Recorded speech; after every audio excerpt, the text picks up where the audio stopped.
സൗന്ദര്യശാസ്ത്രത്തെ കുറിച്ച് പറയുമ്പോൾ വളരെ കുറച്ച് ഗ്രന്ഥങ്ങളാണ് നമ്മൾ സാധാരണ അതിനു വേണ്ടിയിട്ട് ഉപയോഗിക്കാറുള്ളത്. ഞാൻ മനസ്സിലാക്കുന്നിടത്തോളം ഇപ്പോൾ നിങ്ങളെ എല്ലാവരും നമ്മുടെ ഗൂഗിൾ ഗുരുവിനെയാണല്ലോ എല്ലാത്തിനും ആശ്രയിക്കുക. അങ്ങനെ നോക്കുമ്പോഴൊക്കെ നിങ്ങളിപ്പോ ഇന്ത്യൻ എസ്തെറ്റിക്സ്ന്നോ അങ്ങനെ എന്തെങ്കിലും ഒന്ന് അടിച്ചു കൊടുത്താൽ നമുക്ക് കിട്ടുന്ന സാധനങ്ങളിലൊക്കെ രണ്ട് വാക്കുകൾ ഉണ്ടാവും. ഒന്ന് സ്പിരിച്വൽന്നോ അല്ലെങ്കിൽ ഫിലോസഫിക്കൽ എന്നൊക്കെയുള്ള വാക്കുകളില്ലാതെ അത്തരം വിഷയങ്ങൾ നമുക്ക് ചർച്ച ചെയ്യാൻ പറ്റുന്നുണ്ടാവില്ല. ഞാൻ ആ രണ്ട് ഭാരം കുറച്ചു നേരത്തേക്ക് മാറ്റിവെക്കുകയാണ്. ഈ ഫിലോസഫിക്കൽ എന്നുള്ളത് ഒഴിവാക്കാൻ പറ്റില്ല എന്നറിയാം, എങ്കിലും ഞാൻ കുറച്ചു നേരത്തേക്ക് അതൊന്ന് മാറ്റിവെക്കും. ഞാൻ ഇന്നിവിടെ സംസാരിക്കാൻ ഉദ്ദേശിക്കുന്ന വിഷയങ്ങള് ഏത് കാലം മുതൽ ഏത് കാലം വരെയാണ് ഈ സൗന്ദര്യ ചിന്തകൾ അല്ലെങ്കിൽ ഈ സൗന്ദര്യ ശാസ്ത്രത്തിന് ഒരു വികാസം ഉണ്ടായിട്ടുള്ളത്, ഏതെല്ലാം ടെക്സ്റ്റുകൾ അല്ലെങ്കിൽ ഏതെല്ലാം വിഷയങ്ങളാണ് അതിൽ ചർച്ച ചെയ്യപ്പെട്ടത്, അതിന്റെ ഇപ്പോഴത്തെ ഒരു പ്രസക്തി അല്ലെങ്കിൽ ഇപ്പൊ നമ്മളത് ഉപയോഗിക്കുന്നുണ്ടോ, അങ്ങനെ 2-3 കാര്യങ്ങളാണ് ഞാൻ ആദ്യമായിട്ട് പറയാൻ ഉദ്ദേശിക്കുന്നത്. അപ്പൊ ഇതിൽ ആദ്യം പറയേണ്ടത് ഏത് കാലം മുതൽ ഏത് കാലം വരെയാണ് സംസ്കൃതത്തിലുള്ള ഈ സൗന്ദര്യ ശാസ്ത്ര ഗ്രന്ഥങ്ങൾ ലഭിക്കുന്നത് എന്നതാണ്. സ്വാഭാവികമായിട്ടും എല്ലാവർക്കും അറിയുന്നത് പോലെ നാട്യശാസ്ത്രമാണ് അതിന്റെ അടിസ്ഥാന ഗ്രന്ഥമായിട്ട് അല്ലെങ്കിൽ ആദ്യത്തെ ഗ്രന്ഥമായിട്ട് നമ്മൾ കണക്കാക്കുന്നത്. നാട്യശാസ്ത്രം, ഭരതമുനിയുടെ നാട്യശാസ്ത്രം എല്ലാവർക്കും അറിയുന്നതാണ്. ആ ടെക്സ്റ്റിലെ ചില ചിന്തകൾ അതിൽ നിന്ന് തുടർച്ചയായിട്ട് ഏകദേശം 17-ാം നൂറ്റാണ്ട് വരെയുള്ള കാലങ്ങളിലാണ് ഈ സൗന്ദര്യശാസ്ത്ര ചിന്തകൾ സംസ്കൃതത്തിലെ പുസ്തകങ്ങളിലായിട്ട് ഗ്രന്ഥങ്ങളിലായിട്ട് നമുക്ക് കിട്ടുന്നത്. 17-ാം നൂറ്റാണ്ടിന് ശേഷം പുസ്തകങ്ങൾ ഉണ്ടായിട്ടില്ലേ എന്ന് വെച്ചാൽ ഉണ്ടായിട്ടുണ്ട്. പ്രത്യേകിച്ച് കേരളത്തിൽ നിന്ന് തന്നെ 1-2 പുസ്തകങ്ങൾ 19-ാം നൂറ്റാണ്ടിൽ തന്നെ ഉണ്ടായിട്ടുണ്ട്. അപ്പോ എങ്കിലും 17 നൂറ്റാണ്ട് വരെയാണ് ഈ ഗ്രന്ഥങ്ങൾ ഉപലബ്ധമാകുന്നത്. അപ്പൊ ഈ ഗ്രന്ഥങ്ങളുടെ ഒരു എങ്ങനെയാണെന്ന് നോക്കിയാൽ, നാട്യശാസ്ത്രം നമുക്ക് അറിയുന്നത് പോലെ ഒരു പെർഫോമിംഗ്, ഒരു തിയേറ്ററിനെ ബേസ് ചെയ്തിട്ടുള്ള ഗ്രന്ഥമാണ്. അതിന്റെ അടിസ്ഥാനത്തില് അതില് ആത്മക ചിന്തകളെ ഒരുപാട് പല തലത്തിലാണ് അതില് ഭരതമുനി അതില് വിവരിച്ചിരിക്കുന്നത്. ഭരതന് ശേഷമുള്ള ടെക്സ്റ്റുകൾ പല കൈവഴികളായിട്ട് മാറുകയാണ്. പ്രധാനമായിട്ട് ഭാമഹൻ, ദണ്ഡി, വാമനൻ, ഉത്ഭടൻ, രുദ്രടൻ എന്ന് പറയുന്ന ഒരു ട്രഡീഷൻ, അതില് കാവ്യശാസ്ത്ര ചിന്തകളാണ് കൂടുതലായിട്ട്. അതായത് ശ്രവ്യകാവ്യം എന്ന് പറയുന്ന അല്ലെങ്കിൽ പോയട്രി എന്നൊക്കെ അല്ലെങ്കിൽ ആ തരത്തിൽ പോയറ്റിക്സ് എന്നൊക്കെ പറയാൻ പറ്റുന്ന തരത്തിലുള്ള ചിന്തകളാണ് അതിൽ നിന്ന് പോകുന്നത്. അതിൻ്റെയൊക്കെ ബേസ് ഭരതമുനി തന്നെയാണ്. മറ്റൊരു ഇതെന്താണെന്ന് വെച്ചാൽ ഇതിന്റെ പെർഫോമൻസ് ആയിട്ടുള്ള, അതായത് സംഗീതം എന്ന രീതിയിൽ ഉള്ള, സംഗീതം എന്ന് പറഞ്ഞാൽ നൃത്തം, ഗീതം, വാദ്യം, ഇങ്ങനെ ഒരു ട്രഡീഷൻ മറ്റൊരു സംസ്കൃത ടെക്സ്റ്റുകളിലൂടെ, അതായത് സംഗീതരത്നാകരം, ബൃഹദ്ദേശി, സംഗീത ദാമോദരം എന്ന് പറയുന്ന ഒരുപാട് ടെക്സ്റ്റുകളുണ്ട്. ആ ടെക്സ്റ്റുകളിലൂടെ വേണമെങ്കിൽ പറയാം ആറ്റൂര് എഴുതിയ സംഗീത ചന്ദ്രിക വരെ, അതാണ് ഞാൻ പറഞ്ഞ 19-ാം നൂറ്റാണ്ടിൽ എഴുതിയൊരു സംസ്കൃത ഗ്രന്ഥമാണ്. അപ്പൊ അതുവരെയുള്ള അത്തരത്തില് സംഗീതം, നൃത്തം, അതായത് ഗീതം, നൃത്തം, വാദ്യം എന്ന് പറയുന്ന ഒരു ട്രഡീഷൻ മറ്റൊന്ന് കൈവഴിയായിട്ട് പോകുന്നു. അതിൽ തന്നെ 10-ാം നൂറ്റാണ്ടിന് ശേഷം നോക്കുകയാണെങ്കിൽ ഗീതം അല്ലെങ്കിൽ 10-12 ഒക്കെ നൂറ്റാണ്ടിലാകുമ്പോഴത്തേക്ക് നൃത്തത്തിന് വേണ്ടിയിട്ട് കുറച്ചും കൂടി പ്രാധാന്യം കൊടുത്തുകൊണ്ട് ആ തരത്തിലുള്ള ടെക്സ്റ്റുകൾ ധാരാളം ഉണ്ടാവുകയാണ്. നൃത്തരത്നാവലിയോ അല്ലെങ്കിൽ അതുപോലെയൊക്കെയുള്ള പുസ്തകങ്ങളുമായിട്ട് അത് മറ്റൊരു ട്രഡീഷനായിട്ട് മാറുകയാണ്. അതേസമയം തന്നെ ഗീതം എന്നുള്ളത് ഇപ്പൊ ചതുർദണ്ഡി പ്രകാശികയോ അതുപോലെയൊക്കെയുള്ള ഗീതം എന്നുള്ള ഒരു ട്രഡീഷൻ, ആ ട്രഡീഷനും മറ്റൊരു ഒരു ടെക്സ്റ്റൽ ട്രഡീഷനായിട്ട് ഇവിടെ വളർന്നു. അതുകൂടാതെ ഗീതത്തിലെ തന്നെ മറ്റൊരു ഭാഗമാണ് വാദ്യം എന്നുള്ളത്. ഈ വാദ്യത്തിന്റെ ബേസ് ചെയ്തിട്ടുള്ള പുസ്തകങ്ങൾ, അതായത് താളം അതുപോലുള്ള കാര്യങ്ങളുമായിട്ടുള്ള അത്തരത്തിലുള്ള കുറെ ടെക്സ്റ്റുകളും, താളമഞ്ചരി പോലുള്ള, അഭിനവ താളമഞ്ചരി പോലുള്ള ടെക്സ്റ്റുകൾ ഉണ്ടാവുകയാണ്. ഈ അഭിനവ താളമഞ്ചരി പോലുള്ള ടെക്സ്റ്റുകൾ ഉണ്ടാവുക വെച്ചാൽ അതിലെ ഏറ്റവും അവസാനം കിട്ടുന്ന ടെക്സ്റ്റ് കേരളത്തിലത്തെ ഒരു ടെക്സ്റ്റാണ്. ആ ടെക്സ്റ്റ് നമുക്ക് എല്ലാവർക്കും അറിയുന്ന കുഞ്ചൻ നമ്പ്യാരാണോ രാമവാണിവാദനാണോ എന്ന് സംശയമുള്ള രാമവാണിവാദന്റെ പേരിൽ അറിയപ്പെടുന്ന താളപ്രസ്ഥാനമാണ്, കേരളത്തിലെ ടെക്സ്റ്റാണ്. ആ ടെക്സ്റ്റിന്റെ പ്രത്യേകത എന്താന്ന് പറയാന്ന് വെച്ചാൽ, ഇപ്പൊ നമ്മൾ മലയാളത്തിൽ അറിയപ്പെടുന്ന അല്ലെങ്കിൽ കേരള താളം എന്ന് പറയുന്ന കുണ്ട്രനാച്ചി എന്ന താളത്തിന്റെ ലക്ഷണം ഈ ടെക്സ്റ്റിലുണ്ട്, സംസ്കൃതത്തിലുണ്ട്. അപ്പോൾ ആ തരത്തില് താളത്തിൻ്റെതായ ഒരു വലിയൊരു ടെക്സ്റ്റുവൽ പാരമ്പര്യം, ഇതേപോലെ തന്നെ ഹിന്ദുസ്ഥാനി താളങ്ങളെ കുറിച്ചിട്ടും അങ്ങനെയൊക്കെയുള്ള അതിനെക്കുറിച്ചൊക്കെയുള്ള പരാമർശങ്ങളും സംസ്കൃത ടെക്സ്റ്റുകൾ ഉണ്ടാകും. അപ്പൊ ആ തരത്തില് നൃത്തത്തിനെ കുറിച്ചിട്ടുള്ള നിരവധി പുസ്തകങ്ങൾ, ഏകദേശം 24 പുസ്തകങ്ങളോളം അങ്ങനത്തെ പുസ്തകങ്ങൾ സംസ്കൃതത്തിൽ കണ്ടെത്തിയിട്ടുണ്ട്.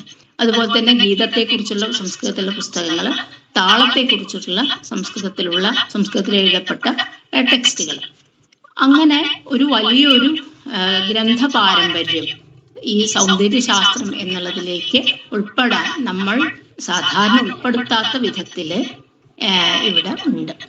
ഇതുകൂടാതെ ചിത്രം എന്നുള്ള, ശില്പം എന്നുള്ളത്, ഇതെല്ലാം ഒരു ഭാഗത്ത്. അപ്പൊ ഇത്തരം നമ്മൾ ഭാരതീയ സൗന്ദര്യ ശാസ്ത്രം എന്ന് പറയുമ്പോൾ 8 സിദ്ധാന്തങ്ങളും അല്ലെങ്കിൽ 8 പുസ്തകങ്ങളും എന്ന പാശ്ചാത്യ ചിന്തയിൽ നിന്ന് മാറിയിട്ട് നമുക്ക് ഇത്തരത്തിലും കൂടി ചിന്തിക്കാൻ പറ്റുമ്പോഴാണ് എന്താണ് ആ സൗന്ദര്യ ശാസ്ത്രത്തിന്റെ ആ ഒരു ഏതെല്ലാം ദിശകളിലാണ് അത് സ്പർശിച്ചിരിക്കുന്നതെന്ന് മനസ്സിലാക്കാൻ കഴിയും.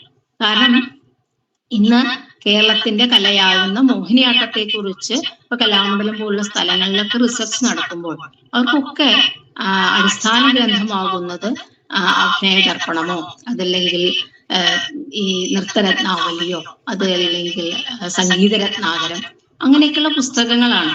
ബാലരാമഭരതൻ, കേരളത്തിലെ തന്നെ ബാലരാമഭരതൻ. അപ്പൊ ഈ ടെക്സ്റ്റുകളിലുള്ള കലകളിലെ സൗന്ദര്യാംശം എങ്ങനെ എന്നുള്ളതിനെ കുറിച്ചുള്ള ചിന്തകൾ നമ്മളുടെ പുതിയ കലാകാരികളുടെ ഗവേഷണത്തിന് വിഷയമാകുമ്പോൾ മാത്രമാണ് ഇതാരാണ് കൈകാര്യം ചെയ്യുന്നത്. കാരണം സംസ്കൃതം പഠിക്കുന്ന സാധാരണ വിദ്യാഭ്യാസത്തിൽ സംസ്കൃതം പഠിക്കുന്നവർക്ക് ഒരിക്കലും ഈ ടെക്സ്റ്റുകൾ അവരുടെ പഠന വിഷയമല്ല. കാരണം അവർ ധ്വന്യാലോകമോ രസഗംഗാധരം പോലുള്ള ടെക്സ്റ്റുകളുടെ പിൻപറ്റിയാണ് അവരുടെ സൗന്ദര്യ ശാസ്ത്ര പഠനം. പക്ഷെ സംസ്കൃതത്തിലെ ഭാരതീയ സൗന്ദര്യ ശാസ്ത്രം എന്നുള്ളത് കലകൾക്കും കൂടി ഉള്ളതാണ് എന്നുള്ളത് കൊണ്ട് തന്നെ ഇത്രയും ബൃഹത്തായ ഒരു ഗ്രന്ഥസഞ്ചയം അല്ലെങ്കിൽ അത്തരത്തിലുള്ള ഗ്രന്ഥ പാരമ്പര്യം സംസ്കൃതത്തിനുണ്ട്. അതും കൂടി അതിലത്തെ വിഷയങ്ങളും കൂടി ഉൾപ്പെടുമ്പോൾ മാത്രമേ ഭാരതീയ സൗന്ദര്യ ചിന്ത എന്ത് എന്ന് നമുക്ക് മനസ്സിലാക്കാൻ കഴിയുന്നുള്ളൂ. ഇപ്പൊ അങ്ങനെ നോക്കുമ്പോൾ നമ്മുടെ ആറ്റൂരിന്റെ സംഗീത ചന്ദ്രിക വരെയുള്ള ഒരു വലിയൊരു ട്രഡീഷൻ, അതിലൊക്കെ മാറ്റങ്ങളുണ്ട്. ഒരു ടെക്സ്റ്റിലത്തെ താളങ്ങൾ 100 താളങ്ങളാണെങ്കിൽ അടുത്ത ടെക്സ്റ്റിൽ 200 താളങ്ങൾ ഉണ്ടാകാം, മറ്റൊരു ടെക്സ്റ്റിൽ 26 താളങ്ങളുണ്ട്. അപ്പൊ ഇങ്ങനെ ഇത് ഓരോ കാലഘട്ടത്തിനനുസരിച്ച് ഇത് മാറുകയും ചെയ്യുന്നുണ്ട്. അപ്പോൾ അവര് അന്നത്തെ കലാരൂപങ്ങളെ ആശ്രയിച്ചുകൊണ്ട് ഈ വിജ്ഞാനം, ആ കലാവിജ്ഞാനത്തെ മുഴുവൻ ഈ സംസ്കൃത ഗ്രന്ഥങ്ങളിൽ സൂക്ഷിക്കാൻ അവർ ശ്രദ്ധിച്ചിട്ടുണ്ട്. പക്ഷെ നമ്മളുടെ ബുദ്ധിമുട്ട് എന്താണെന്ന് വെച്ചാൽ നമുക്ക് കലാരൂപങ്ങളും അറിയില്ല, സംസ്കൃതത്തിലെ ഈ ടെക്സ്റ്റുകളും അറിയില്ലാത്തത് കൊണ്ട് ഇതിനെ സമന്വയിപ്പിക്കാൻ നമുക്ക് പലപ്പോഴും ബുദ്ധിമുട്ട് അനുഭവിക്കുന്നുണ്ട്. പ്രത്യേകിച്ച് ഇപ്പൊ ബൃഹദ്ദേശിയിലൊക്കെയുള്ള പല കാര്യങ്ങളിലും സംസ്കൃതക്കാർക്കും ബുദ്ധിമുട്ടാണ്, അല്ലെങ്കിൽ ഈ കലാകാരന്മാർക്ക് തമ്മിൽ യോജിപ്പിക്കാൻ. ഞാൻ പറഞ്ഞത് ഇത്രയേ ഉള്ളൂ. ഇനി നമ്മളുടെ ഇപ്പോ സാധാരണക്കാര് സംസ്കൃത ഈ കാവ്യശാസ്ത്രം പഠിക്കാൻ വേണ്ടിയിട്ട് ഉപയോഗിക്കുന്ന പല ടെക്സ്റ്റുകളുണ്ട്, മലയാളത്തിൽ എഴുതിയ പല ടെക്സ്റ്റുകളുണ്ട്. ആ ടെക്സ്റ്റുകളിലൊന്നും ഇത്തരം ഒരു പാരമ്പര്യത്തിനെ, അതായത് കലാസങ്കല്പത്തിലുള്ള സൗന്ദര്യ സങ്കല്പത്തെ കൂടി സംസ്കൃത ഗ്രന്ഥങ്ങളിൽ ഉണ്ട്, അതിനെയും കൂടി നമ്മൾ പഠിക്കേണ്ടതാണ് എന്ന രീതിയിൽ സമീപിച്ച് ഞാൻ അധികം കണ്ടിട്ടില്ല എന്നുള്ളത് കൊണ്ടാണ് ഇതും കൂടി പറഞ്ഞത്. അപ്പൊ നമ്മൾ ടെക്സ്റ്റ് എന്തായിരിക്കാം, അതല്ലെങ്കിൽ നമ്മളുടെ ആ ഗ്രന്ഥപാഠം എന്നുള്ളതില് ഒരു വളരെ വലിയ ഒരു പാരമ്പര്യം അല്ലെങ്കിൽ ടെക്സ്റ്റുകളുടെ എണ്ണത്തിൽ വളരെ അധികം കൂടുതൽ ഗ്രന്ഥങ്ങൾ ഉണ്ട്.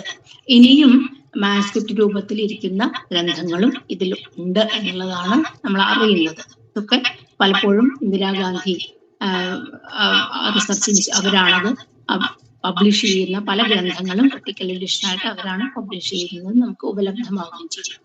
അപ്പൊ ഇത്തരം ഒരു ഇത് കൂടാതെ നാട്യത്തിന്റെ ടെക്സ്റ്റ് എങ്ങനെ വേണം എന്നുള്ളതിനെ കുറിച്ച്, അതായത് ടെക്സ്റ്റിനെ കുറിച്ച്, നാട്യത്തെ കുറിച്ച് പഠിക്കുന്ന ദശരൂപകം പോലുള്ള, സാഹിത്യദർപ്പണം പോലുള്ള പുസ്തകങ്ങളും നമുക്ക് ഈ സൗന്ദര്യശാസ്ത്ര ചിന്തയില് നമുക്ക് ഉപലബ്ധമാണ്. ഇത് കൂടാതെയാണ് നമ്മളെല്ലാവരും സ്ഥിരം ആയിട്ട് പറഞ്ഞു വരുന്ന ഭാമഹൻ, ദണ്ഡി വാമനൻ, ആനന്ദവർദ്ധനൻ, അല്ലെങ്കിൽ കുന്തകൻ, മഹിമഭട്ടൻ, ജഗന്നാഥ പണ്ഡിതൻ, വിശ്വനാഥൻ എന്നൊക്കെ നമ്മളെല്ലാവരും സാധാരണ പറഞ്ഞു വരുന്ന അത്തരം ടെക്സ്റ്റുകളും കൂടി ഉൾപ്പെട്ടതാണ് ഈ സൗന്ദര്യശാസ്ത്ര ഗ്രന്ഥങ്ങൾ എന്നുള്ളത്. ഇതാണ് ഞാൻ ആദ്യം പറയാൻ ഉദ്ദേശിച്ച വിഷയം. രണ്ടാമത് ഞാൻ പറയാൻ ഉദ്ദേശിക്കുന്നത്, ഇതിലെ എന്തെല്ലാം വിഷയമാണ് പ്രധാനമായി ഈ ടെക്സ്റ്റുകളില് ചോദ്യങ്ങൾ ഉടൻ തന്നെ ഉണ്ടോ ടീച്ചർ? ഒരു ഹാൻഡ്. ഇല്ല ടീച്ചർ, ടോക്ക് കഴിഞ്ഞിട്ട് ചോദിക്കുന്നതായിരിക്കും എന്റെ ഒരു അബദ്ധത്തിൽ പറ്റിയതാകും ചിലപ്പോൾ. അപ്പം ഇനി എന്ത് വിഷയങ്ങളാണ് ഇതിലൊക്കെ കൂടി ചർച്ച ചെയ്യുന്നത് വെച്ചാൽ, പ്രധാനമായിട്ട് നമുക്ക് ഞാൻ എൻ്റെ ഒരു എളുപ്പത്തിന് 3ആയിട്ട് തരംതിരിക്കണം. ഒന്നാമത്, എന്തായിരിക്കണം ടെക്സ്റ്റ്, ടെക്സ്റ്റ് എങ്ങനെ ഉണ്ടാകണം, അതായത് ഇതിവൃത്തം എന്നുള്ളത്, അതിൽ എന്തെല്ലാം, എങ്ങനെയാണ് ഇതിവൃത്തത്തെ ആവിഷ്കരിക്കേണ്ടത് എന്നാണ് പ്രധാനമായി പല ടെക്സ്റ്റുകളിലും ഉള്ളത്. രണ്ടാമത്തത് ആണ് അതിന്റെ ആവിഷ്കാരം എന്നുള്ളത്, ഈ ഇതിവൃത്തം എന്നുള്ളത് എങ്ങനെ, പ്ലോട്ട് എന്നുള്ളത്, പിന്നെ എങ്ങനെയാണ് അതിനെ ആവിഷ്കരിക്കേണ്ടത് എന്നുള്ളതും. മൂന്നാമത്തത് അതിന്റെ ആസ്വാദനം എന്നുള്ള. ഈ 3 തലത്തിലാണ് ഈ ചിന്തയെ നമുക്ക് മനസ്സിലാക്കാൻ പറ്റും. അപ്പോ ആദ്യത്തെ ടെക്സ്റ്റ് എന്നുള്ളതാകുമ്പോൾ ആദ്യം നമുക്ക് മനസ്സിലാക്കാം ഭാഷാഭേദങ്ങൾ. ഇപ്പൊ സംസ്കൃത സൗന്ദര്യശാസ്ത്ര ഗ്രന്ഥങ്ങളില് ഏതെല്ലാം ഭാഷയിലുള്ള കൃതികളെയാണ് ചർച്ച ചെയ്തിരിക്കുന്നത്. നമ്മൾ സംസ്കൃത കൃതികൾക്ക് മാത്രമുള്ള ഒരു സൗന്ദര്യശാസ്ത്രമല്ല ഇത്. അപ്പൊ അതിൽ ചർച്ച ചെയ്തിരിക്കുന്നത് ഏതെല്ലാം ഭാഷയിൽ ഉൾപ്പെടുന്നതാണ് എന്ന് ചോദിച്ചാൽ, അതില് പ്രധാനമായിട്ടും 4 ഭാഷകളാണ് നമുക്ക് കാണാൻ കഴിയുന്നത്. 1 സംസ്കൃതം, 2 പ്രാകൃതം, 3ാമത്തത് ദേശീ ഭാഷകള്, 4ാമത് അപഭ്രംശം എന്നുള്ള ഭാഷ. അപ്പൊ ഈ 4 ഭാഷകളാകാം എന്ന് ഭരതനും പറയുന്നുണ്ട്, ഭാമഹനും പറയുന്നുണ്ട്, ദണ്ഡിയും പറയുന്നുണ്ട്. നമുക്കറിയാം ആനന്ദവർദ്ധനാചാര്യന്റെ ധന്യാലോകത്തിലെ 1ാമത്തെ ഉദ്യോഗത്തിലെ എല്ലാ ഉദാഹരണ ശ്ലോകങ്ങളും, മിക്കവാറും 1-2 ഒഴികെ ബാക്കി എല്ലാ ഉദാഹരണ ശ്ലോകങ്ങളും, അതായത് വ്യംഗ്യമുണ്ട് അല്ലെങ്കിൽ ധ്വനി എന്നുള്ളതുണ്ട് എന്ന് സ്ഥാപിക്കാൻ അദ്ദേഹം സ്വീകരിച്ച ശ്ലോകങ്ങളെല്ലാം അത് പ്രാകൃത ഗാഥകളാണ്. ഇപ്പോ ദൗർഭാഗ്യവശാൽ സംസ്കൃതം ക്ലാസ്സുകളിൽ ആരും ആ പ്രാകൃത ഗാഥകൾ വായിക്കാറില്ല. ഭ്രമധമ്മിയ വിശ്രദ്ധം എന്ന് ഒരാളും വായിക്കാറില്ല. എല്ലാവരും അതിന്റെ താഴെ പോയിട്ട് ഭ്രമധാർമ്മിക വിശ്രദ്ധം എന്നേ വായിക്കാറുള്ളൂ. പക്ഷെ ടെക്സ്റ്റിൽ ഇപ്പോഴും കിടക്കുന്നത് പ്രാകൃതത്തിലാണ്. അതിന്റെ അടിയിൽ നോട്ട് പോലെയാണ് സംസ്കൃതം കിടക്കുന്നത്. അപ്പോ പ്രാകൃതം എന്നുള്ള ഭാഷയിലെ ധാരാളം, ഇപ്പൊ സംസ്കൃത നാടകമായാലും പ്രാകൃത ഭാഷ ഒഴിച്ചുകൂടാൻ പറ്റാത്തതാണ്. ഇപ്പൊ സംസ്കൃതവും പ്രാകൃതവും എല്ലാ അതിനെ തരംതിരിച്ചോ അല്ലെ ഒന്നും ഉത്കൃഷ്ടമെന്ന് പറയാതെ തന്നെ ഈ 2 ഭാഷാഭേദങ്ങളും അനുവദിക്കുന്നുണ്ട്. അതുപോലെ തന്നെയാണ് ദേശീയ ഭാഷകളും അപഭ്രംശ ഭാഗങ്ങളും. കഥയൊക്കെ അപഭ്രംശത്തിൽ ഉണ്ടാകാമെന്ന് ദണ്ഡി എല്ലാവരും പറയുന്നുണ്ട്.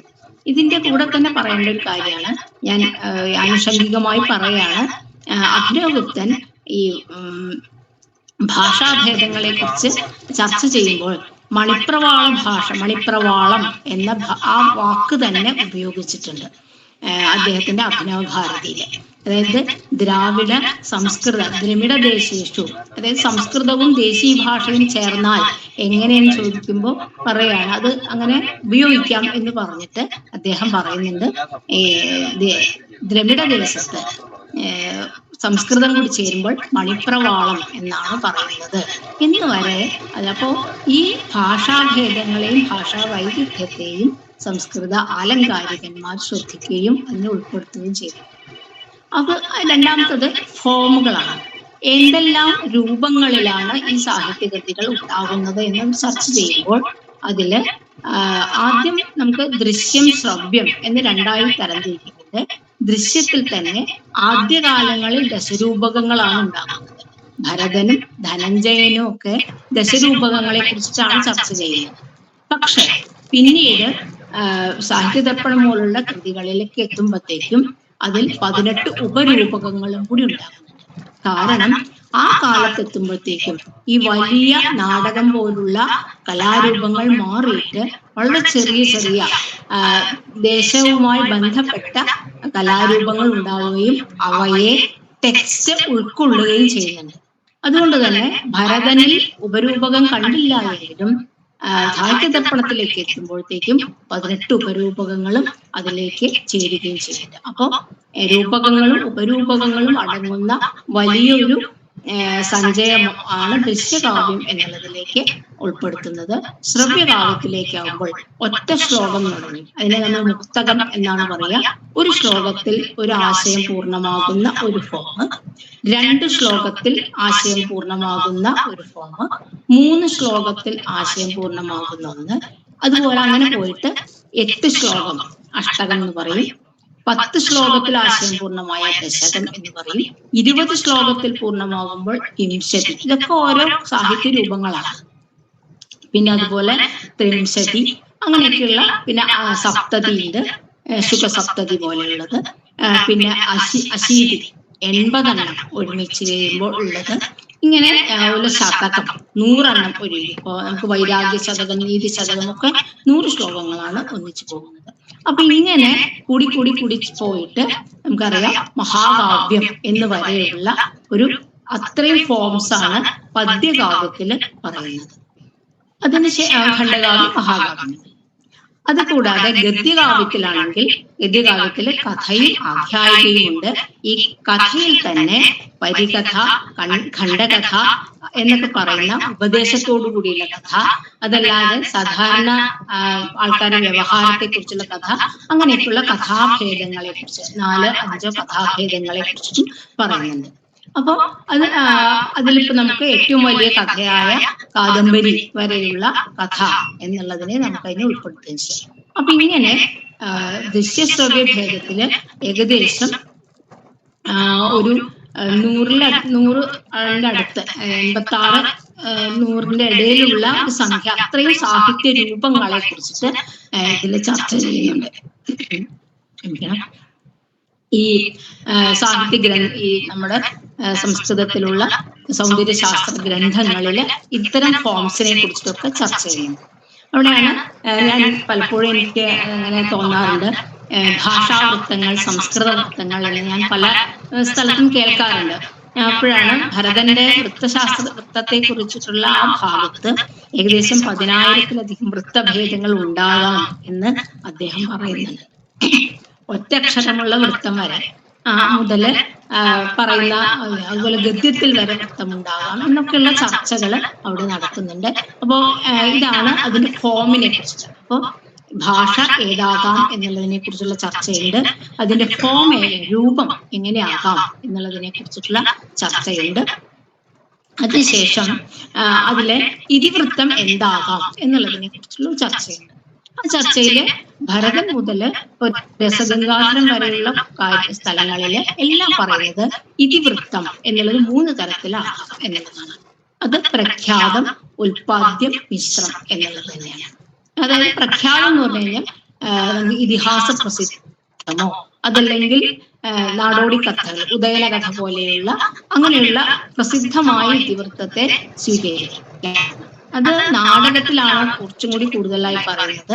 കാരണം നാടകത്തിൽ ഇതിവൃത്തത്തെ അങ്ങനെ സ്വീകരിച്ചു കഴിയുമ്പോൾ അതിന്റെ അവതരണത്തിന് കൂടുതൽ ശ്രദ്ധ കൊടുക്കാം എന്നൊരു ആശയം ഭരതമുനി പറയുന്നു. അപ്പൊ ഉൽപാദ്യം എന്ന് പറഞ്ഞു കഴിഞ്ഞാൽ കവിക്ക് സ്വന്തമായിട്ട് ഏതെങ്കിലും ഒരു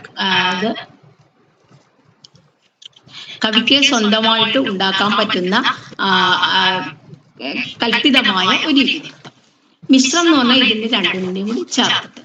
അപ്പൊ ഇവിടെ തന്നെ ഈ പ്രഖ്യാത ഇതിവൃത്തം സ്വീകരിക്കുമ്പോൾ ഇപ്പൊ രാമായണമോ മഹാഭാരതമോ ഉദയന കഥകൾ, കഥാസരിസാഗരം പോലെയുള്ള സ്ഥലങ്ങളിലുള്ള കഥകളെല്ലാം എടുക്കുമ്പോൾ നമുക്ക് അവിടെ പറയുന്നില്ല, ആനന്ദവർദ്ധനം പറയുന്നില്ല, ആനന്ദവർദ്ധനം മാത്രമല്ല എല്ലാവരും പറയും, ഈ ഇതിവൃത്തവശായാതാം തെക്വാ അനനുഗുണാം സ്ഥിതി എന്ന്. അതായത് ഇതിവൃത്തം പ്രഖ്യാതമാകുമ്പോൾ കാലം മാറുന്നതിനനുസരിച്ചിട്ട് നമുക്ക് അതിൽ ചില അയുക്തികൾ തോന്നാം. ഇപ്പൊ ഉദാഹരണത്തിന് അവിടെ തന്നെ പറയുന്നുണ്ട്, രാമായണത്തിൽ ബാലിയുടെ വധം എന്നുള്ളത് എല്ലാവർക്കും ഒരു അയുക്തിയാണ്, അത് വേണ്ടായോ എന്നോ അതൊരു അനൗചിത്യമാണോ എന്നൊരു തോന്നലുണ്ട്. അതുകൊണ്ട് തന്നെ പല നാടകകൃത്തുക്കളും അല്ലെങ്കിൽ പല മഹാകാവ്യങ്ങൾ എഴുതുന്നവരും ഒക്കെ ഈ ബാലിയെ വധിച്ച ആ ഒരു കോണ്ടെക്സ്റ്റ് അവരത് മാറ്റുകയോ അല്ലെങ്കിൽ അതിനെ ഒഴിവാക്കുകയോ ഒക്കെ ചെയ്തുകൊണ്ട്, അല്ലെങ്കിൽ അതിനൊരു ക്ലാരിഫിക്കേഷൻ കൊടുക്കുകയൊക്കെ ചെയ്തുകൊണ്ടാണ് അവിടെ ചേർക്കുന്നത്. അത് ആനന്ദവർദ്ധൻ പറയുന്നുണ്ട്, ഇങ്ങനെ ചെയ്യണം, അതല്ലാതെ ഇതിഹാസം അപ്രസിദ്ധമാണെന്ന് വെച്ചാൽ അതുപോലെ ആവരുത്. തെക്വാ അനനുഗുണാം സ്ഥിതി, നമുക്ക് പറ്റില്ല എങ്കിൽ ആ ഭാഗത്തിനെ ഉപേക്ഷിക്കണമെന്ന്. ഇങ്ങനെ മാറ്റി എഴുതപ്പെട്ട മറ്റൊരു സ്ഥലമാണ് സീതയുടെ അപഹരണം എന്നുള്ളത്. വാൽമീകി രാമായണത്തിലെ സീതാപഹരണത്തിന് വ്യത്യസ്തമായിട്ട് 4 തരത്തിലെ വ്യത്യാസങ്ങൾ സംസ്കൃത കവികള്, അതായത് 10-ാം നൂറ്റാണ്ടിന് മുമ്പുള്ള കവികൾ തന്നെ ചെയ്തിട്ടുണ്ട്. അപ്പോ ഇങ്ങനെയാണ് ഇതിവൃത്തത്തിന്റെ കൽപ്പന. അതുപോലെ ഉൽപാദ്യവും മിശ്രം എന്നുള്ളതും അങ്ങനെ 3 തരത്തിൽ ഇതിവൃത്തത്തിനെ കൽപ്പിക്കാം. ഇനി അപ്പൊ ഇതിവൃത്തം എന്നുള്ളതിന്റെ എങ്ങനെയാണ് ഒരു പ്ലോട്ടിന്, അതായത് നമ്മൾ ത്രെഡ് എന്ന് പറയും, ഇപ്പൊ ആധുനിക കാലത്ത് ഒരു ത്രെഡ് എന്ന് പറയും, അല്ലെങ്കിൽ കഥാബീജം, അതിനെ ഒരു കഥയാക്കി മാറ്റണമെങ്കിൽ എന്തെല്ലാം ചേർക്കണം. ഇപ്പൊ ഞാൻ ഉദാഹരണം, നമ്മളെപ്പോഴും നമുക്ക് പറയാം, ഇപ്പോ നമ്മുടെ ഏതൊരു ഇതെടുത്താലും 2 കാര്യങ്ങളാണ്. ഒന്നൊരു പ്രണയമാണെങ്കിലും ഒരു സാർത്ഥകമായ പ്രണയം അല്ലെങ്കിൽ നിരർത്ഥകമായ വ്യർത്ഥമായ പ്രണയം എന്നുണ്ടെങ്കിൽ തന്നെ ആ പ്രണയം എങ്ങനെ സംഭവിക്കുന്നു എന്നുള്ളത് ഇതിനെ കഥാപാത്രങ്ങൾക്കനുസരിച്ചിട്ടും അതിന്റെ കാലത്തിനനുസരിച്ചും ദേശത്തിനനുസരിച്ചും ഒക്കെ മാറ്റി അതിനെ ഒരു വലിയൊരു കഥയാക്കി മാറ്റുക. പ്രണയിച്ചു എന്നുള്ള ഒറ്റ കാര്യത്തിനെ അങ്ങനെ വലുതാക്കി മാറ്റാൻ എങ്ങനെയാണ് ഒരു ത്രെഡ് അല്ലെങ്കിൽ ഒരു കഥാബീജത്തിനെ ഒരു കഥയാക്കി മാറ്റുക എന്നതിനെ കുറിച്ചിട്ട് സംസ്കൃത ആലങ്കാരികന്മാർ വളരെ ഗംഭീരമായിട്ട് ചിന്തിച്ചിട്ടുണ്ട്. ഭരതൻ സന്ധിസന്ധ്യങ്ങളെ കുറിച്ച് പറയുന്ന സ്ഥലത്തൊക്കെ ഇതാണ് പറയുന്നത്. ഇത് തന്നെ ആനന്ദവർദ്ധനും പറയുന്നുണ്ട്, സന്ധിസന്ധ്യന്റെ ഘടനം രസാഭിവ്യക്തി അപേക്ഷയ. അപ്പോ സന്ധിസന്ധ്യങ്ങൾ നാടകത്തിൽ മാത്രമല്ല കഥയിലും മഹാകാവ്യത്തിലും ഒക്കെ അത് സ്വീകരിക്കാമെന്നുള്ളത്. അപ്പൊ എങ്ങനെയാണ് ഒരു ചെറിയ ബീജത്തിനെ വ്യത്യസ്തമാക്കാൻ വേണ്ടിയിട്ട് സന്ധികളും സന്ധ്യങ്ങളും സ്വീകരിക്കേണ്ടത് എന്ന്. അപ്പൊ നമുക്ക് ഇപ്പോഴാണെങ്കിലും നമുക്ക് അറിയാം, ഒരു തിരക്കഥ എങ്ങനെയാണ് നന്നാവുന്നത്.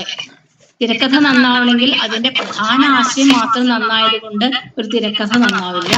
അത് എങ്ങനെ സംയോജിപ്പിക്കണം, അതോടൊപ്പം ഇതിന്റെ കാഴ്ചക്കാരാരെന്ന് തീരുമാനിച്ചുകൊണ്ട് അതിലെന്തെല്ലാം ചേർക്കണം, ആരെ ഉദ്ദേശിച്ചാണ് ഇത് ഇറക്കുന്നതെന്ന് വെച്ചാൽ അവിടെ എന്തെല്ലാം ചേർക്കണം എന്നൊക്കെ നോക്കി ഒരു ബഹുജന സമ്മതമായ തിരക്കഥ ഉണ്ടാക്കണമെങ്കിൽ അതൊരു ക്രാഫ്റ്റാണ്. അപ്പൊ ഇത് ഈ സന്ധ്യക നിയമങ്ങളിൽ വളരെ വിശദമായിട്ട് പറയുന്നത്. അതെല്ലാം നമുക്ക് സ്വീകരിക്കാം, അല്ലെങ്കിൽ നമ്മളിപ്പോഴും അങ്ങനെയാണെന്നല്ല, പക്ഷെ വളരെ കൃത്യമായ ഒരു ചിന്ത അവിടെ അങ്ങനെയുണ്ട്. ഈ കഥാബീജത്തിനെ എങ്ങനെയാണ് ഡെവലപ്പ് ചെയ്യുക എന്നുള്ള ഒരു ചിന്ത സംസ്കൃത ആലങ്കാരികന്മാര് എല്ലാവരും അത് ചെയ്തു പോന്നിട്ടുണ്ട്. ഇതും കഴിയുമ്പോൾ ഇതാണ്. അപ്പോ ഇത്രയും കഴിയുമ്പോൾ നമുക്ക് ഇതിവൃത്തത്തെ, അതുപോലെ എങ്ങനെയാണ് സബ്പ്ലോട്ടുകൾ ചേർക്കേണ്ടത്. സബ്പ്ലോട്ടില് അതിൽ തന്നെ 2 തരത്തില്, ഒന്ന് പ്രധാനമായ ഒരു സബ്പ്ലോട്ടും അതല്ലെങ്കിൽ അത്ര പ്രധാനമല്ലാത്തൊരു സബ്പ്ലോട്ടും എങ്ങനെ ചേർക്കണം. അതിൽ നായക കഥാപാത്രങ്ങൾ, ഇപ്പൊ നമുക്കറിയാം നമ്മളുടെ സെക്കൻഡ് ഹീറോസ് എന്ന് പറയുന്ന സിനിമയിൽ ഒരുപാട് നായകന്മാര് അങ്ങനെ ഇൻഡസ്ട്രിയിൽ നിൽക്കുന്നുണ്ട്. അപ്പൊ ഇവർക്കൊക്കെ വേണ്ടിയിട്ട് ഈ തിരക്കഥാകൃത്തോ അല്ലെങ്കിൽ സംവിധായകനോ സബ്പ്ലോട്ട് ഉണ്ടാക്കുന്നുണ്ട്. അപ്പൊ അതിൽ എത്ര പ്രാധാന്യം കൊടുക്കണം, അല്ലെങ്കിൽ എത്ര ചുരുക്കണം എന്നുള്ളൊരു അത്തരത്തിലുള്ള ഇതിവൃത്തത്തിലെ ഈ ഇതിനെ പതാകാപ്രകരി എന്ന് പറയുന്ന സബ്പ്ലോട്ടുകളെ കുറിച്ചിട്ടും ഈ നമ്മളുടെ സൗന്ദര്യശാസ്ത്ര ഗ്രന്ഥങ്ങളിൽ അവരെല്ലാവരും ചിന്തിക്കുന്നുണ്ട്. ഭരതനാണ് തുടങ്ങുന്നത്, പക്ഷെ പിന്നീട് അതിങ്ങനെ കണ്ടിന്യൂറ്റി ആയിട്ട്, അല്ലെങ്കിൽ നമുക്ക് അതിനെ ഒരു കണ്ടിന്യൂഷൻ അല്ലെങ്കിൽ തുടർച്ച എന്നുള്ളത് നമുക്ക് കാണാൻ പറ്റും. ഇതിന് ശേഷം ഞാനിത് ചുരുക്കി പറയാണ്, സമയം കൂടി നമ്മൾ ശ്രദ്ധിക്കേണ്ടതുകൊണ്ട്. അപ്പൊ ഇതിവൃത്തം എങ്ങനെ വികസിപ്പിക്കണം എന്നുള്ളതും, ഇതിവൃത്തം ഏതായിരിക്കണം, അത് ഏത് ഭാഷയിലായിരിക്കണം പറയേണ്ടത്, അതിൽ തന്നെ എങ്ങനെയാണ് ഇതിവൃത്തത്തിലെ പ്ലോട്ടിനെ വികസിപ്പിക്കേണ്ടത് എന്നുള്ള ചർച്ച, അതിനൊരു തുടർച്ച ഈ നമ്മളുടെ ആലങ്കാരിക ഗ്രന്ഥങ്ങളിലെല്ലാം കാണാൻ കഴിയും. ഇനി അടുത്തത് ഇത് അവതരിപ്പിക്കുക എന്ന് പറഞ്ഞാൽ നാടകത്തിലാണെങ്കിൽ അത് സ്റ്റേജിൽ പെർഫോം ചെയ്യുക. ശ്രവ്യകാവ്യത്തിലാണെങ്കിൽ നമ്മളുടെ ഉള്ളിലേക്ക് ഒരു ചിത്രം വരുന്നത് വിധത്തിൽ, അതായത് വായിക്കുന്ന ആളുടെ ഉള്ളിലേക്ക് ഇത് എത്തിക്കുന്ന രീതിയിൽ ഇതിനെ ആവിഷ്കരിക്കുക. ഈ ആവിഷ്കാരം എങ്ങനെ വേണം എന്നുള്ള സ്ഥലത്താണ് ഇവര് വൃത്തത്തെ കുറിച്ച് ചിന്തിക്കുന്നത്, അലങ്കാരത്തെ കുറിച്ച് ചിന്തിക്കുന്നത്, ഗുണത്തെ കുറിച്ച് ചിന്തിക്കുന്നത്, അങ്ങനെ ഒരുപാട് കാര്യങ്ങൾ ചിന്തിക്കുന്നത്. അതുപോലെ ഭാഷ ദോഷങ്ങളുണ്ട്, കാവ്യദോഷങ്ങളെ കുറിച്ച് ചിന്തിക്കുന്നത്, അല്ലെങ്കിൽ കാവ്യത്തിലെ പദദോഷങ്ങള്, വ്യാകരണത്തിലുള്ള പ്രാധാന്യം, ഇങ്ങനെ ഒരു വലിയ ചിന്ത. എങ്ങനെയാണ് ഇത് ആവിഷ്കരിക്കേണ്ടത്, ഈ കവിത എങ്ങനെ ആവിഷ്കരിക്കണം, ഏത് വൃത്തത്തിലായിരിക്കണം ആവിഷ്കരിക്കേണ്ടത്, ഏത് താളത്തിലായിരിക്കണം ആവിഷ്കരിക്കേണ്ടത്. അത് പറയുമ്പോഴാണ് താളത്തെ കുറിച്ചുള്ള ചിന്തയില് ഞാൻ അവസാനം പറയാം. അപ്പൊ ഇങ്ങനെ ആവിഷ്കാരം എങ്ങനെ ഇത് ആവിഷ്കരിക്കണം എന്നുള്ള സ്ഥലത്ത് ശ്രവ്യകാവ്യത്തിലാണെങ്കിൽ, നമ്മൾ വായിക്കുന്ന കാവ്യത്തിലാണെങ്കിൽ, അത് കഥയാകട്ടെ, അതല്ലെങ്കിൽ കവിതയാകട്ടെ, അല്ലെങ്കിൽ മഹാകാവ്യമാകട്ടെ, ഒരു മുക്തകമാകട്ടെ, അതിൽ എങ്ങനെയായിരിക്കണം വാക്കുകൾ ഉപയോഗിക്കേണ്ടത്. ഭാമഹനൊക്കെ അത് വളരെ കൃത്യമായി പറയുന്നുണ്ട്. വാക്കുകൾ എങ്ങനെ നമ്മൾ ഉപയോഗിക്കണം, അത് നമ്മൾ എങ്ങനെയാണ് അതിന് തെറ്റായ ഒരു അർത്ഥം ഉണ്ടാവുക. ഞാൻ ഒരു വളരെ പ്രസിദ്ധമായ ഒരു ഉദാഹരണം ഞാൻ ഇങ്ങനെ സ്റ്റേജിൽ കേൾക്കുന്നതാണ്. ഒരു മോഹിനിയാട്ടം കൃതിയിലുള്ള ഒരു വരിയാണ്, ദേവാനാം പ്രിയ പാർത്ഥ സൗഭഗ ജാനാമിത്തെ എന്നുള്ള പറയുന്ന ഒരു പദമാണ്, ഒരു കൃതിയാണ്. അപ്പൊ അതിലെ ദേവാനാം പ്രിയ എന്നുള്ള വാക്കില് ഈ എഴുതുന്ന ആള് ഉദ്ദേശിക്കുന്നത് ദേവന്മാർക്ക് ഇഷ്ടപ്പെട്ടവനെ എന്നാണ്. പക്ഷെ സംസ്കൃത വാക്കായ ദേവാനാം പ്രിയ എന്നുള്ളത് ഒന്നിച്ച് പറഞ്ഞാൽ അതിനർത്ഥം വിദ്ധി എന്നാണ്, അത് ലക്ഷണയാണ്.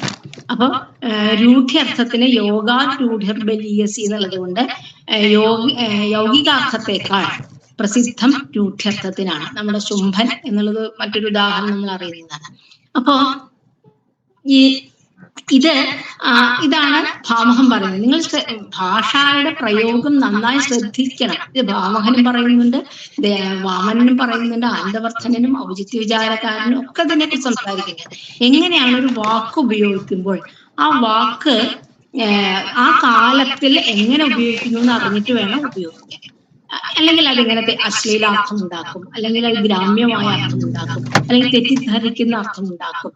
ഇത്തരത്തില് ഭാഷാപരമായിട്ട് ഒരാൾ ശ്രദ്ധിക്കേണ്ട വിഷയങ്ങളെ മുഴുവൻ ഈ പദദോഷങ്ങൾ, അർത്ഥദോഷങ്ങൾ, ശബ്ദദോഷങ്ങൾ, വാക്യദോഷങ്ങൾ എന്നുള്ള സ്ഥലത്ത് ചിന്തിക്കുന്നുണ്ട്. അതുപോലെ തന്നെ അതിന്റെ ഗുണങ്ങളെ കുറിച്ച് ചിന്തിക്കുമ്പോഴും, അലങ്കാരം എങ്ങനെ വെക്കണം എന്നുള്ളതിനെ കുറിച്ച് ചിന്തിക്കുമ്പോഴും ഒക്കെ ഇതെങ്ങനെ ആവിഷ്കരിക്കണം, ആ ടെക്സ്റ്റൈല് ആവിഷ്കരിക്കുമ്പോൾ എങ്ങനെ ഉണ്ടാകണമെന്ന് ശ്രവ്യകാവ്യത്തെ കുറിച്ചും, ദൃശ്യകാവ്യത്തിലായാൽ അഭിനയത്തിന്റെ വിശദമായ അഭിനയവും ധർമ്മി, വൃത്തി, പ്രവൃത്തി, സിദ്ധി അല്ലെങ്കിൽ പ്രവൃത്തി വരെയെങ്കിലും എങ്ങനെയാണ് ഇത് ഉപയോഗിക്കുക. അപ്പൊ ഉദാഹരണത്തിന് ഇപ്പൊ ലോകധർമ്മിയും നാട്യധർമ്മിയും ഉണ്ട്. ഇപ്പൊ ലോകധർമ്മിയായിട്ടൊരു ഒരു സ്ഥലത്ത് ആവിഷ്കരിക്കുന്നത് നാട്യധർമ്മിയായിട്ട് ആവിഷ്കരിക്കണോ എന്നുള്ളൊരു ചോദ്യമാണ്. ഞാൻ അതിന് ഒരു നാടകത്തിന്റെ ഒരു ജീവചരിത്രത്തിൽ നിന്നുള്ള ഒരു ഉദാഹരണം പറയാം. ലോകധർമ്മി എന്ന് പറഞ്ഞു കഴിഞ്ഞാൽ നമ്മൾ ഇവിടെ കാണുന്നത് അതുപോലെ അവതരിപ്പിക്കാം. ഉദാഹരണത്തിന് നാടകത്തില് ഒരു വെടി വെക്കുന്നുണ്ടെങ്കിൽ യഥാർത്ഥത്തിൽ തോക്കെടുക്കുകയും വെടി വെക്കുകയും അതിൽ നിന്നൊരു ശബ്ദം ഉണ്ടാവുകയും അപ്പുറത്തെ ഉള്ള ആള് മരിച്ചതായി കാണിക്കുകയും ചെയ്യുന്നത് ലോകധർമ്മിയാണ്. അതുപോലെ തന്നെ കാണിക്കാനായിട്ട്. അപ്പൊ ആ നാടകത്തെ അദ്ദേഹത്തിന്റെ ആ ഒരു ഇതില് ജീവചരിത്രത്തിൽ എഴുതിയത് വായിച്ചപ്പോഴാണ് പറയാണ്, എവിടെയോ നാടകം നടക്കുകയാണ്, തോക്കെടുത്ത് വെടിവെക്കുമ്പോ പൊട്ടുമ്പോ ഇയാളെ ഷൂട്ടിട്ട് പ്രതലത്തിൽ ചവിട്ടുമ്പോ ഈ സ്റ്റേജിന്റെ അടിയിലെ ഒരാള് ഒരു ഓലപ്പടക്കം പൊട്ടിക്കും. അങ്ങനെയാണ് അതിന്റെ ഒരു ടൈമിങ്. അപ്പൊ ഈ ഓലപ്പടക്കം പൊട്ടിക്കാൻ ആദ്യമേ സ്റ്റേജിന്റെ അടുത്ത് അടിയിൽ പോയിരുന്ന ആളാണ്. പാടത്താണ് ഈ നാടകം നടക്കുന്നത്. അപ്പൊ അതുകൊണ്ട് തന്നെ പാടത്ത് ഇയാൾ തീപ്പെട്ടി പാടത്ത് അവിടെ നിലത്ത് വെച്ചു, അറിയാണ്ട് അവിടെ വെച്ചുപോയി. അപ്പൊ അത് തണുത്തു. അപ്പൊ ഇയാള് മുകളിൽ നിന്നിട്ട് വെടി പൊട്ടിക്കാൻ തോക്കെടുത്ത്, നിന്നെ ഞാൻ വെടിവെക്കും എന്ന് പറഞ്ഞ് ചവിട്ടിയിട്ട് എത്ര ചവിട്ടിയാലും താഴത്തുനിന്ന് പടക്കം പൊട്ടുന്നില്ല. അവസാനം കുറെ പ്രാവശ്യം കഴിഞ്ഞപ്പോൾ മറ്റാൾ വീഴുകയും ചെയ്തു. കുറച്ച് കഴിഞ്ഞപ്പോഴാണ് താഴത്തെ പടക്കം പൊട്ടുകയും ചെയ്തു. അപ്പൊ അത് ഫ്ലോപ്പായി മാറി. അതാണ് ലോകധർമ്മി എന്നുള്ളത് എല്ലായിടത്തും നടക്കില്ല എന്ന്. അപ്പൊ ഇത് ഞാൻ പറയാൻ കാരണം, ഭരതൻ അല്ലെങ്കിൽ പിന്നെയുള്ള ദശരൂപകാരനായാലും അതല്ലെങ്കിൽ സാർഗധരൻ ആയാലും ഒക്കെ ഈ ധർമ്മി എങ്ങനെയാണ് പ്രയോഗിക്കേണ്ടത്. ഇത് നാട്യത്തിലും മാത്രമല്ല ടെക്സ്റ്റിലും നമ്മൾ ചിലത് എഴുതുമ്പോ ചില സിറ്റുവേഷൻസ് എഴുതുമ്പോ ഇത് ഉണ്ടാവും. അപ്പൊ ഇത് ഇതൊക്കെ എങ്ങനെ ആവിഷ്കരിക്കുമ്പോൾ ശ്രദ്ധിക്കേണ്ട വിഷയങ്ങളെ കുറിച്ചാണ്. അത് ശ്രവ്യകാവ്യത്തിലായാലും ദൃശ്യകാവ്യത്തിലായാലും എങ്ങനെ ആവിഷ്കരിക്കുമ്പോൾ ശ്രദ്ധിക്കേണ്ടതാണ് ധർമ്മി എന്നുള്ളത്. അതുപോലത്തെ മറ്റൊന്നാണ് പ്രവൃത്തി എന്നുള്ളത്. പ്രവൃത്തി എന്ന് പറഞ്ഞാൽ ഓരോ സ്ഥലത്തെ ദേശത്തെ അനുസരിച്ച് ചെയ്യുന്നതാണ്. ഉദാഹരണത്തിന് പറയാന്ന് വെച്ചാൽ മലയാളി മാമന് വണക്കം എന്ന് പറഞ്ഞിട്ട് മലയാളത്തിലൊരു സിനിമ ഉണ്ടായി. ആ സിനിമയില് നമ്മൾക്ക് അയാളുടെ ഈ ചേച്ചിയുടെ മകളെ അവിടുന്ന് വന്നപ്പോ നമുക്ക് പറ്റാതിരുന്ന, ഇയാളുടെ പ്രണയിനിയാവാൻ പറ്റാതിരുന്നത് നമ്മളുടെ കേരളത്തിന്റെ ഒരു കൾച്ചർ വെച്ചിട്ട്, കേരളത്തിനെന്ന് വെച്ചാൽ പണ്ടത്തെ ചില സമ്പ്രദായം വെച്ചിട്ട് അമ്മാവനാണ്, മുറയും അവിടെയാണ് തമിഴ്നാട് ഒരു ബോർഡർ കടന്നപ്പോ അത് മുറയും മാമനാണ്. അപ്പൊ നമുക്കത് പറ്റില്ല. അതായത് പെങ്ങളുടെ മകളെ അമ്മാവനാണ്, അച്ഛനേക്കാൾ പ്രാധാന്യമാണ്. അച്ഛൻ ഈ അമ്മാവൻ പെങ്ങളുടെ മകളെ കല്യാണം കഴിക്കാൻ പറ്റില്ല.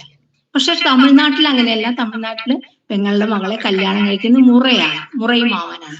അപ്പോ ഈ ആവിഷ്കരണത്തില് ഇപ്പൊ കേരളത്തിലത്തെ ഒരു ആവിഷ്കാരവും അല്ലെങ്കിൽ കഥയാണെങ്കിൽ, അല്ലെങ്കിൽ തമിഴ്നാട്ടിലെ ഒരു കഥയാണെങ്കിൽ എങ്ങനെയായിരിക്കണം ഈ ഇങ്ങനെ അന്വേഷിക്കേണ്ടത് എന്നുള്ളതാണ് ഈ പ്രവൃത്തി എന്നുള്ളതിൽ പറയുന്നത്. ഇപ്പൊ വേഷമാണെങ്കിൽ കേരളത്തിലൊരു മംഗള വേഷമാണ്, സെറ്റ് കൊണ്ടുകൊടുത്ത ഒരാൾ വന്നു നിന്നാൽ ഓ ഗംഭീരായി നല്ല മംഗളമാണെന്നാണ്.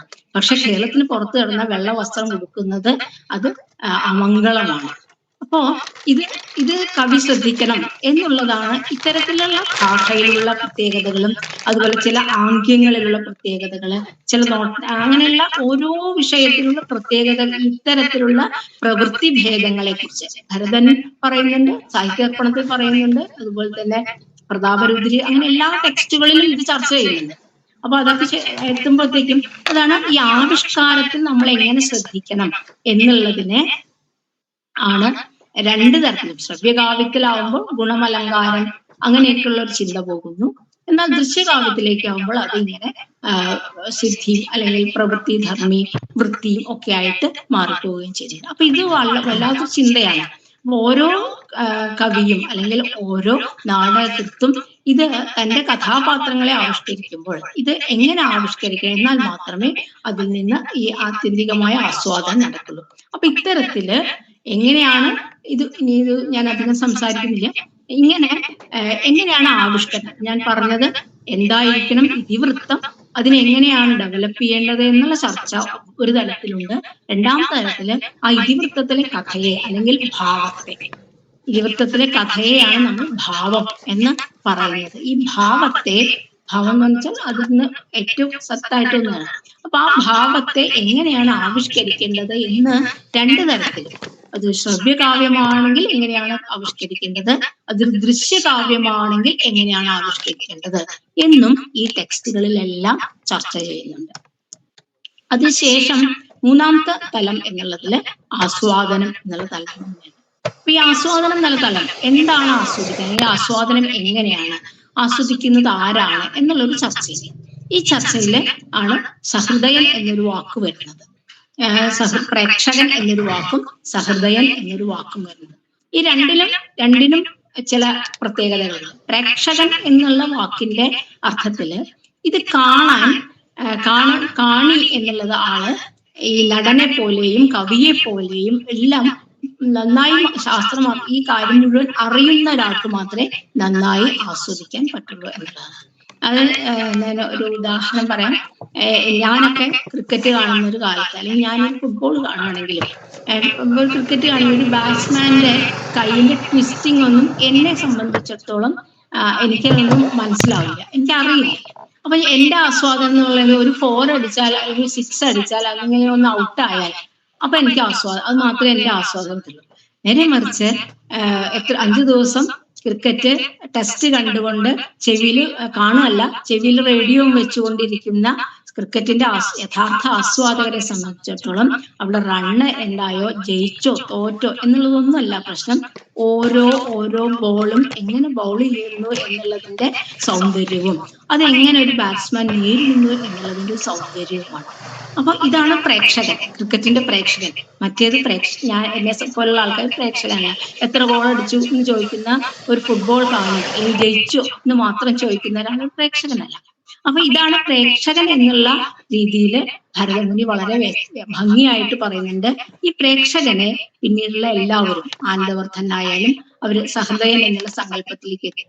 സഹൃദയൻ എന്നുള്ള സങ്കല്പത്തിലെത്തുമ്പോൾ ഒന്നും കൂടി ഒരു വ്യത്യാസം, ഞാൻ അത് എപ്പോഴും ഞാൻ പറയാറുണ്ട്, നമുക്ക് രണ്ട് അവയവമാണ് ഉള്ളത്. ഒരു ബുദ്ധിമുട്ടിക്കുന്നത് ഒന്ന് ബുദ്ധിയും ഒന്ന് ഹൃദയവുമാണ്.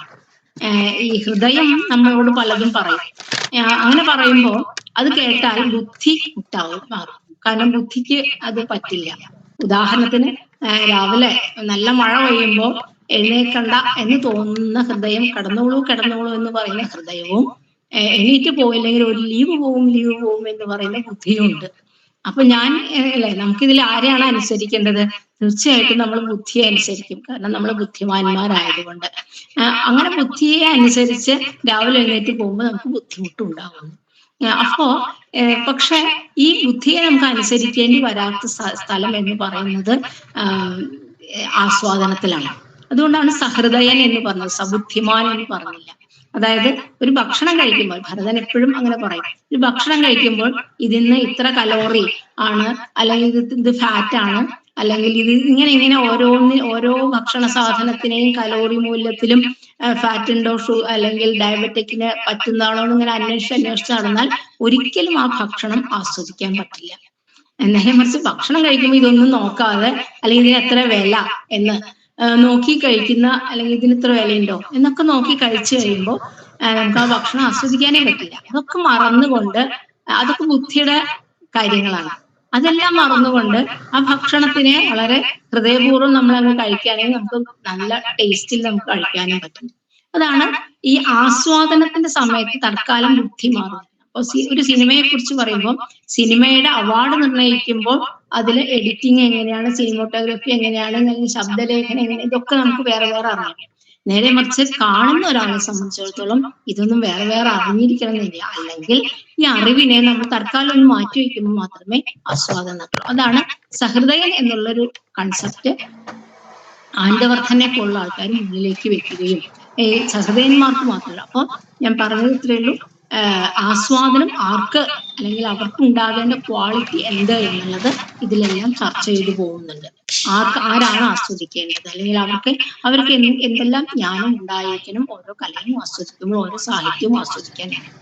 ഇനി ഈ ആസ്വാദനം എന്നുള്ളത് എന്ത് എന്നുള്ളതാണ്, അല്ലെങ്കിൽ എന്ത് കിട്ടുന്നു എന്നുള്ളിടത്താണ് നമ്മൾ പ്രസിദ്ധമായി പറയാറുള്ള എന്താണ് ആസ്വദിക്കുന്നത് എന്ന് പറയുമ്പോഴാണ് നമ്മൾ ഈ ആത്മാവിന്റെ ഒരു കൺസെപ്റ്റ് പറയുകയും എല്ലാവരും പറയുന്ന പോലെ സംസ്കൃത സാഹിത്യ സിദ്ധാന്തത്തിൽ 8 സിദ്ധാന്തങ്ങൾ ഉണ്ട് എന്ന് പറയുകയും ചെയ്തത്. ഞാനത് വളരെ ആനുഷംഗികമായി പറയട്ടെ, 8 എണ്ണം ഉണ്ട് എന്ന് തർപ്പിച്ചു പറഞ്ഞത് സംസ്കൃതക്കാരല്ല. സംസ്കൃതത്തിലത്തെ ഒറ്റ പുസ്തകത്തിലും 8 സിദ്ധാന്തങ്ങളാണ് ഉള്ളത് എന്നില്ല. എനിക്ക് തോന്നുന്നു ഇതാദ്യം പഠിച്ച വിദേശീയരാണ് ഇത് 8 സിദ്ധാന്തങ്ങളാണ് ഉള്ളത് എന്ന് സ്ഥാപിച്ചെടുത്തതും നമ്മൾ മലയാളികൾ അത് ട്രാൻസ്ലേറ്റ് ചെയ്ത് സംസ്കൃത സാഹിത്യത്തിൽ 8 സിദ്ധാന്തങ്ങൾ എന്ന് പറയുകയും ചെയ്യുന്നതെന്നാണ് ഞാൻ വിചാരിക്കുന്നത്. ഞാൻ സംസ്കൃത പുസ്തകങ്ങളോട് ഈ 8 സിദ്ധാന്തങ്ങൾ എന്ന പേര്, ഞാൻ 8 എന്നുള്ള നമ്പർ ഞാൻ കണ്ടിട്ടില്ല. എല്ലാവരും ഓരോ സിദ്ധാന്തം പറയുന്നതേ. അപ്പൊ ഈ സിദ്ധാന്തങ്ങളിലൊക്കെ അതൊക്കെ എല്ലാവർക്കും അറിയുന്നതാണ്. രസം, അലങ്കാരം, ഗുണം, രീതി, വക്രോക്തി, അനുമാനം, ധ്വനി എന്നൊക്കെ പറയുന്ന, ഔചിത്യം എന്നൊക്കെ പറയുന്ന സിദ്ധാന്തങ്ങൾ എല്ലാവർക്കും അറിയുന്നതാണ്. ഞാൻ അതിലേക്ക് അതൊക്കെ ഇനിയും ഇതിലെ ചർച്ചകളിൽ ഉണ്ടാവും എന്നുള്ളത് കൊണ്ട് ഞാൻ അവിടെ അങ്ങോട്ട് പോവാണ്. ഇതിൽ ആരൊക്കെ ഏതൊക്കെ സിദ്ധാന്തം പറയുമ്പോഴും അവസാനം എത്തി നിൽക്കുന്നത് രസത്തിലാണ്. രസം എന്നുള്ള സിദ്ധാന്തത്തിലാണ്. എന്താണ് ആസ്വദിക്കുക എന്ന് ചോദിക്കുമ്പോൾ എന്താണ് സഹൃദയന് കിട്ടുന്നത് വെച്ചാൽ രസാസ്വാദം എന്ന് തന്നെയാണ് പറയുന്നത്. അത് പറയുമ്പോൾ ഈ രസം എന്നുള്ള വാക്ക് ഏറ്റവും ഭംഗിയായിട്ട് ഉപയോഗിക്കുന്ന മലയാളിയും തമിഴനും ഒക്കെ തന്നെയാണ്. കാരണം എങ്ങനെ ഉണ്ടായിരുന്നു ഇന്നത്തെ ഭക്ഷണം, അല്ലെങ്കിൽ സിനിമ എങ്ങനെ ഉണ്ടായിരുന്നു എന്ന് വെച്ചാൽ ഇപ്പോഴും മലയാളിക്ക് വേണമെങ്കിൽ പറയാം നല്ല രസമുണ്ടായിരുന്നു. അല്ലെങ്കിൽ ഇന്നത്തെ ഭക്ഷണം എങ്ങനെയുണ്ട്, നല്ല രസം, ഈ ഭക്ഷണം ഇതെങ്ങനെയുണ്ട്, ഈ ഭക്ഷണം നല്ല രസമുണ്ട്. നമ്മൾ ആസ്വാദനം എന്നുള്ള നിലയിൽ ഭക്ഷണത്തിന്റെ കാര്യത്തിലും ഈ ഡ്രസ്സ് എങ്ങനെയുണ്ട്, ഈ ഡ്രസ്സ് നിനക്ക് നല്ല രസമുണ്ട് എന്ന് പറയുമ്പോൾ അത് സംസ്കൃതം എന്നൊരു ഭാഷയുണ്ടെന്നോ അതില് സൗന്ദര്യശാസ്ത്രമുണ്ടെന്നും അതിൽ ഏറ്റവും വലിയ അല്ലെങ്കിൽ ഏറ്റവും പ്രധാനപ്പെട്ട ഒരു സിദ്ധാന്തമാണ് രസം എന്നൊന്നും അറിയാത്ത മലയാളി പോലും രസമുണ്ട് എന്ന് ഉപയോഗിക്കുന്നുണ്ട്. രസം എന്നുള്ള ഒരു എന്താ പറയുക ഭക്ഷണ പദാർത്ഥമുള്ളതും മലയാളിക്കാണ്, തമിഴിനാണ്. തമിഴിനും അത് രസികർ മണ്ഡ്രം തന്നെയാണ് ഇപ്പോഴും ഉള്ളത്. രസികർ തന്നെയാണ് അവർ. അപ്പൊ ഈ രസം എന്നുള്ള ഈ ഒരു കൺസെപ്റ്റിലേക്കാണ് ഇപ്പൊ ധ്വനി എന്നുള്ള കൺസെപ്റ്റ് പറയുമ്പോഴും അലങ്കാരം എന്നുള്ള കൺസെപ്റ്റ് പറയുമ്പോഴും ഒക്കെ ഇതൊക്കെ രസപരമായി നിൽക്കണം എന്നുള്ള ഒരു ഇതിലേക്ക് അവസാനം എത്തുന്നുണ്ട്. അപ്പൊ അതുകൊണ്ട് തന്നെ എന്നെ സംബന്ധിച്ചിടത്തോളം സംസ്കൃത സൗന്ദര്യ ശാസ്ത്രത്തിലെ ഏറ്റവും പ്രധാനമായ ഒരേ ഒരു ആസ്വാദനം എന്ത് എന്നുള്ളതിൽ രസം എന്നുള്ളതിൽ തന്നെയാണ് നിൽക്കുന്നത്. ഇനി ഇവിടെയാണ് ഈ രസം എന്നുള്ളത്. അപ്പൊ ഈ രസം എന്നുള്ള ഈ ഇതിലേക്ക് എത്തുമ്പോൾ എന്താണ് രസം, അല്ലെങ്കിൽ എങ്ങനെയാണ് രസം ഉണ്ടാവുക എന്നുള്ളതിൽ നമുക്ക് ഭക്ഷണത്തിനെ തന്നെയാണ് നമുക്ക് പറയേണ്ടത്. അപ്പൊ നമുക്കറിയാം, നമ്മൾ ഏതെങ്കിലും നല്ല സ്പൈസി ആയിട്ടുള്ള അല്ലെങ്കിൽ നല്ല എരിവുള്ള ഒരു ഭക്ഷണം കഴിക്കുകയാണ്, നല്ല വേനൽക്കാലത്താണ് ഈ ഭക്ഷണം കഴിക്കുന്നത് എങ്കിൽ ആകെ എരിച്ച് വെള്ളം കുടിച്ച് അല്ലെങ്കിൽ വിയർത്ത് അങ്ങനെയൊക്കെ നമ്മൾ ഈ ഭക്ഷണം കഴിക്കും. എന്നിട്ട് ഭക്ഷണം വലിച്ചൊക്കെ ആകെ കഴിച്ച് ആകെ ബുദ്ധിമുട്ടിയിട്ട് ആരെങ്കിലും നമ്മളോട് ചോദിക്കുകയാണ് എങ്ങനെ ഉണ്ടായിരുന്നു എന്ന് ചോദിച്ചാൽ നല്ല രസം ഉണ്ടായിരുന്നു എന്നാ പറയാം. ഇത്ര ബുദ്ധിമുട്ടിയിട്ടാണ് ഇത് കഴിക്കുന്ന കാണുമ്പോൾ നമുക്ക് തന്നെ തോന്നും എന്തൊരു ബുദ്ധിമുട്ടിയാണ്. അല്ലെങ്കിൽ ഇതുപോലെ തന്നെയാണ് ഒരു ഹൊറർ സിനിമ കാണുന്ന ആൾ. അയാൾ അവിടെ ഇരുന്ന് കാണുമ്പോൾ അയാൾക്ക് ആ കാണുന്ന നേരം മുഴുവൻ അയാൾ അസ്വസ്ഥതകളും അല്ലെങ്കിൽ വികലതകളും അല്ലെങ്കിൽ ആശങ്കകൾ കൂടെ ഒക്കെ കഴിഞ്ഞിട്ട് സിനിമ കഴിഞ്ഞ് പുറത്തിറങ്ങുമ്പോൾ അല്ലെങ്കിൽ എങ്ങനെ ഉണ്ടായിരുന്നു സിനിമ എന്ന് ചോദിച്ചുമ്പോൾ നല്ല രസമുണ്ട് എന്നാണ് പറയുന്നത്. ഇതാണ് രസം. അതായത് നമ്മൾ അനുഭവിക്കുമ്പോൾ അത് എപ്പോഴും നല്ല സുഖാനുഭവമാണ് എന്നില്ല. പക്ഷെ അനുഭവിച്ചു കഴിഞ്ഞ ഒരു നിമിഷത്തിൽ അത് എല്ലാവർക്കും സുഖമാണ്. കരയുന്ന ഒരു സിനിമ എന്ന് പറയുന്നത് കരഞ്ഞ് അവസാനം എങ്ങനെയെങ്കിലും ഈ സിനിമ തീർന്നാ മതി എന്ന് വിചാരിച്ച് കരഞ്ഞ് അത്ര ഇരുന്നിട്ടും ആ സിനിമ കഴിയുന്ന ഒരാളോട്, കണ്ട് ഇറങ്ങുന്ന ഒരാളോട് എന്താണ് എങ്ങനെയുണ്ടായിരുന്നു സിനിമ, നല്ല രസം ഉണ്ടായിരുന്നു എന്നേ പറയുള്ളൂ. അപ്പൊ ഇതുപോലെ തന്നെയാണ്. അപ്പൊ ഭക്ഷണമായാലും ആസ്വാദനമായാലും അതിൽ ഉണ്ടാകുന്ന സ്ഥലങ്ങളിലൊക്കെ വ്യത്യസ്തമായിട്ടൊരു അനുഭവം. അത് വളരെ ചെറിയൊരു നിമിഷത്തിലേക്ക് മാത്രമേ. എന്താണ് കിട്ടുക എന്ന് ചോദിച്ചാൽ അത് നമുക്കറിയില്ല. അപ്പൊ എന്താണ് ഇന്ന് കിട്ടുന്നത്? അപ്പൊ രാവിലെ ഒരു 7 മണി 8 മണിക്ക് വിളക്ക് വെച്ചാൽ അപ്പൊ മുതൽ വെളിച്ചമാണോ കഥകളി കാണുന്ന ഒരാളോട് ചോദിക്കുകയാണ്, നിങ്ങൾക്ക് ഇത്ര നേരം ഈ ഉറക്കൊഴിച്ചിട്ട് കണ്ട എന്താണ് കിട്ടുക ചോദിച്ചാൽ അത് എന്തെന്ന് പറയാൻ അത് കണ്ട ആൾക്കാർക്ക് പറ്റില്ല.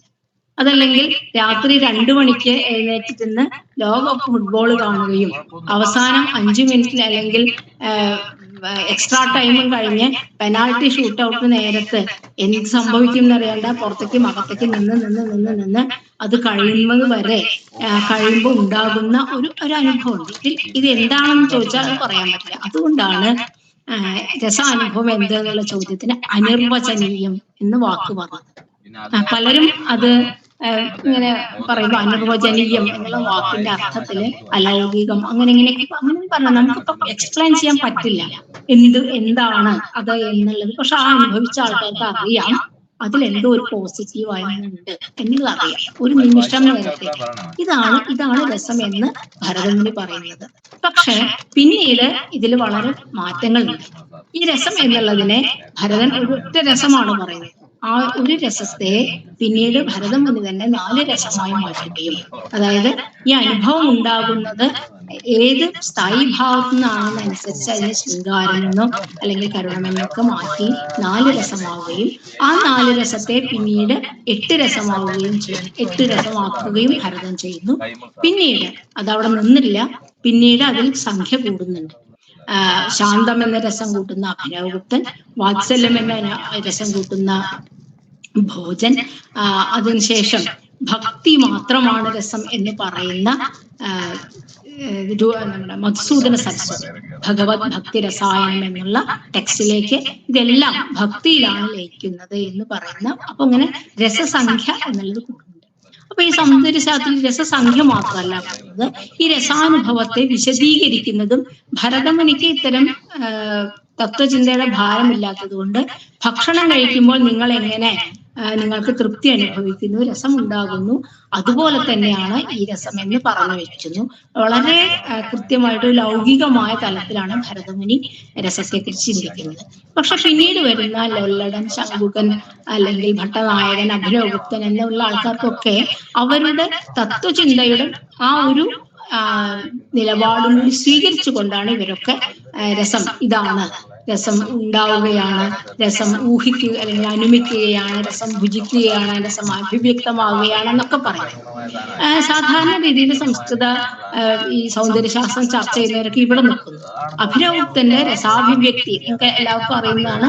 അതൊരു കാശ്മീരി ശൈവിസത്തിന്റെ ഭാഗമായിട്ട് അത് അദ്ദേഹം പറയുമ്പോഴാണ് രസാഭിവ്യക്തി എന്നുള്ളത് അദ്ദേഹത്തിന് ആ ഫിലോസഫിയിൽ കൂടെ പറയുന്നതാണ്. ഇവരെല്ലാവരും ആസ്വദിക്കുന്നത് എല്ലാവർക്കും ഉള്ളതുപോലെ നേരത്തെ പറഞ്ഞതുപോലെ ഉള്ളിലുണ്ടാകുന്ന ഒരു നിമിഷത്തെ ഒരു മാറി നിൽക്കൽ മാത്രമാണ്. പക്ഷെ ഇവരൊക്കെ ഇതിനെ വ്യാഖ്യാനിക്കുന്നത് അവരുടെ ഫിലോസഫി അനുസരിച്ചിട്ടാണ്. പക്ഷെ ഇതിവിടെ നിന്നിട്ടില്ല. എല്ലാവരും ഈ 4 മതത്തിൽ നിൽക്കുകയാണ് ചെയ്തത്. ഇത് നിന്നില്ല. 16-ാം നൂറ്റാണ്ടിലെ ജഗന്നാഥ പണ്ഡിതന്റെ ടെക്സ്റ്റില് 11 മതങ്ങളാണ് രസസൂത്രത്തെ കുറിച്ച് പറയുന്നത്. അതിൽ ഒരു മതം വളരെ ശ്രദ്ധിക്കേണ്ടതാണ്. അതെന്താന്ന് വെച്ചാൽ തൊട്ട് മുമ്പിലത്തെ പേജിൽ, ഞാൻ എപ്പോഴും പറയും, തൊട്ട് മുമ്പിലത്തെ പേജില് രസാസ്വാദമാണ് ബ്രഹ്മാസ്വാദം പോലെയാണ് ഏറ്റവും വലിയ സത്യം എന്നുള്ളത് രസാസ്വാദമാണ് എന്ന് പറയുന്ന അഭിനവഗുപ്തന്റെ മതം കഴിഞ്ഞാൽ പിന്നീട് ജഗന്നാഥ പണ്ഡിതൻ 2 പേജുകൾ മറിച്ചാൽ പറയുന്നത് രസാസ്വാദം എന്നുള്ളത് ഒരു തെറ്റിദ്ധാരണയാണ്, ഒരു അജ്ഞാനമാണ്, നിങ്ങളൊരു മിഥ്യാധാരണയാണ്, നിങ്ങളെ ആരോ ഇങ്ങനെ അവിടെ ഒരു മായിക ലോകത്ത് അല്ലെങ്കിൽ നിങ്ങൾ അറിയാതെ ഒരു മായിക ലോകത്ത് പോയിട്ട് ഉണ്ടാകുന്ന ഒരു തെറ്റിദ്ധാരണയാണ്, മിഥ്യയാണ് രസം എന്ന് രസഗംഗാധരകാരൻ പറയും, ജഗന്നാഥ പണ്ഡിതൻ. അപ്പൊ ഏറ്റവും ജ്ഞാനമാണ് രസം എന്ന് പറയുന്ന, അല്ലെങ്കിൽ ഏറ്റവും ഉയർന്ന ജ്ഞാനമാണെന്ന് പറയുന്ന അഭിനവഗുപ്തൻ കഴിയുമ്പോൾ തൊട്ടപ്പുറത്ത് 16-ാം നൂറ്റാണ്ടിലെ രസഗംഗാധരകാരൻ പറയുന്നത് ഇത് അജ്ഞാനമാണ്, അജ്ഞാനം. അത് മാത്രമല്ല, അവിടെ അദ്ദേഹം വീണ്ടും ചിലതൊക്കെ പറയും. എന്താണ് രസം എന്ന് ചോദിക്കുമ്പോൾ എല്ലാവരും പറയുന്നത് വിഭാവാനുഭാവ വ്യഭിചാരി സംയോഗാദി രസനിഷ്പത്തി എന്നാണ് എല്ലാവരും പറയുന്നത്. പക്ഷെ രസഗംഗാധരകാരൻ അവിടെ ചില മതങ്ങൾ, അത് ആരുടെയാണെന്നറിയില്ല, ചില മതങ്ങൾ പറയുന്നിടത്ത് അദ്ദേഹം പറയണ വിഭാവയേവ രസഃ എന്നാണ്. അതായത് ആസ്വദിക്കപ്പെടുന്ന വിഭാവമാണ് രസം. അതാണ് നമ്മളിപ്പോ, നമുക്കറിയാം, നമ്മൾ ഏതെങ്കിലും സിനിമ കാണാൻ പോകുമ്പോൾ അല്ലെങ്കിൽ ഏതെങ്കിലും ഒരു കളി കാണുമ്പോൾ, ഇപ്പോ ഫുട്ബോൾ കളിച്ച ഇന്ന് ആരുടെ കളി എന്നാണ് ചോദിക്കുന്നത്. കളി നല്ലതോ ചീത്തയൊന്നും കളി കണ്ടിട്ടറിയാം. പക്ഷെ നമ്മൾ അങ്ങനെയല്ല. ഇന്ന് ആരുടെയാണ് കളി, ഇന്ന് ഇറ്റലിയാണോ കളിക്കുന്നത്, അല്ലെങ്കിൽ ബ്രസീലാണോ എന്ന് നോക്കിയിട്ടാണ്. അപ്പൊ ഇതാണ് വിഭാവമാ. അല്ലെങ്കിൽ ആരുടെയാണ് സിനിമ, ഇന്ന നായകന്റെ ആണെങ്കിൽ നന്നാവും. അപ്പൊ നമ്മൾ ആസ്വദിക്കാൻ പോകുന്നത് സിനിമയാണ്, നമ്മൾ ആ നായകനെയാണ്. അല്ലെങ്കിൽ അത് ചോദിച്ചിട്ട് പോകേണ്ട ആവശ്യമില്ലല്ലോ, കണ്ടിട്ടല്ലേ നമുക്ക് രസം ഉണ്ടോ എന്നുള്ളത് അറിയാം. അപ്പൊ രസഗംഗാധരകാരൻ പറയുന്നുണ്ട് വിഭാവയേവ രസഃ എന്ന്, വിഭാവമാണ് രസം എന്നൊരു കൺസെപ്റ്റും ഇവിടെ ഉണ്ടായിട്ടുണ്ട്. കാരണം നടനെയാണ് ആസ്വദിക്കുന്നത്, അല്ലെങ്കിൽ ഏതെങ്കിലും ടീമിനെയാണ് ആസ്വദിക്കുന്നത്, കളിയല്ല ആസ്വദിക്കുന്നത്. അത് നമുക്ക് കളി വെച്ചാൽ ആരായാലും കളിക്കുന്ന കളിയാണല്ലോ ആസ്വദിക്കേണ്ടത്. പക്ഷെ നമ്മൾ കളി കാര്യമായിട്ട് ഒരു ടീം ജയിക്കുമ്പോൾ നമുക്ക് ഗംഭീരമാണെന്ന് പറയുകയും മറ്റേ ടീമിന്റെ കളി ആസ്വദിക്കാൻ പറ്റാതെയാവുകയും ചെയ്യുന്നത്. നമ്മൾ സിനിമയിലെ നായകൻ തല്ലുമ്പോൾ ഗംഭീരമാണെന്ന് പറയുകയും വില്ലൻ തല്ലുമ്പോൾ അയാള് ഇത് ശരിയല്ല എന്ന് പറയുന്നത് പോലെയാണ്. അപ്പോ ഇത് വിഭാവാനുഭാവ വ്യഭിചാരി സംയോഗം എന്നുള്ളിടത്ത് ഇത് നടക്കില്ല അവിടെ.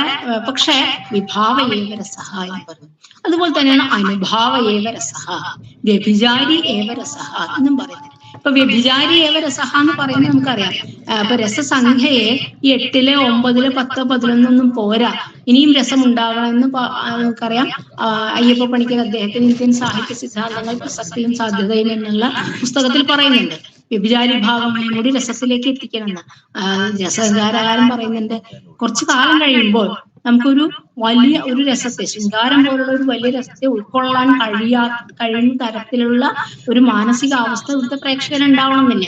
ഒരു നിമിഷ നേരത്തേക്കുള്ള ഒരു അസൂയയെ നമ്മുടെ മലയാളം സീരിയലുകൾ മുഴുവൻ ആ അസൂയ എന്നുള്ള വ്യഭിചാരി ഭാവത്തിലാണ് കളക്ഷൻ നേടിക്കൊണ്ടിരിക്കുന്നത്. അപ്പൊ ഇങ്ങനെ ഒരു വ്യഭിചാരി, ഒരു ശങ്ക, അല്ലെങ്കിൽ ഒരു ഈർഷ്യ എന്നുള്ള വ്യഭിചാരി ഭാവങ്ങൾ പോലും രസമായി മാറും എന്നുള്ള ചിന്തയും ഈ ഭാരതീയ അലങ്കാര ശാസ്ത്ര സൗന്ദര്യശാസ്ത്രത്തില് നമുക്ക് ഉണ്ടായിട്ടുണ്ട്. അപ്പൊ ഈ തരത്തില് ഇതിന്റെ ഞാൻ പറഞ്ഞത് ഇപ്പൊ അപ്ഡേഷൻ എന്നുള്ളതാണ്. 1-ാം നൂറ്റാണ്ടിലോ അല്ലെങ്കിൽ BC 1-ലുള്ള ഭരതനിൽ നിന്ന് ഒരു രസം അല്ലെങ്കിൽ 8, അത് തന്നെ അദ്ദേഹം പിന്നീട് 4ആക്കി, പിന്നെ 8ആക്കി, പിന്നീട് അതിന് കയറി വന്ന് 11 തരത്തിലുള്ള അല്ലെങ്കിൽ രസസംഖ്യ കൂടുന്നതിനോടൊപ്പം തന്നെ രസം എങ്ങനെ ഉണ്ടാകുന്നു എന്നുള്ളതിൽ തന്നെ അഭിനവഗുപ്തനിൽ അവസാനിച്ചിട്ടില്ല. അഭിനോക്തന് ശേഷവും അപ്പൊ നമുക്കറിയാം രസഗംഗാധരകാരന്റെ സാമൂഹികമായ ചുറ്റുപാടാണ് രസഗംഗാധരനെ കൊണ്ട് ഇത് പറയിപ്പിക്കുന്നത്. അജ്ഞാനമാണ് ഈ കലാസ്വാദനം എന്നുള്ളത്, അജ്ഞാനമാണ് ഈ സാഹിത്യാസ്വാദനം.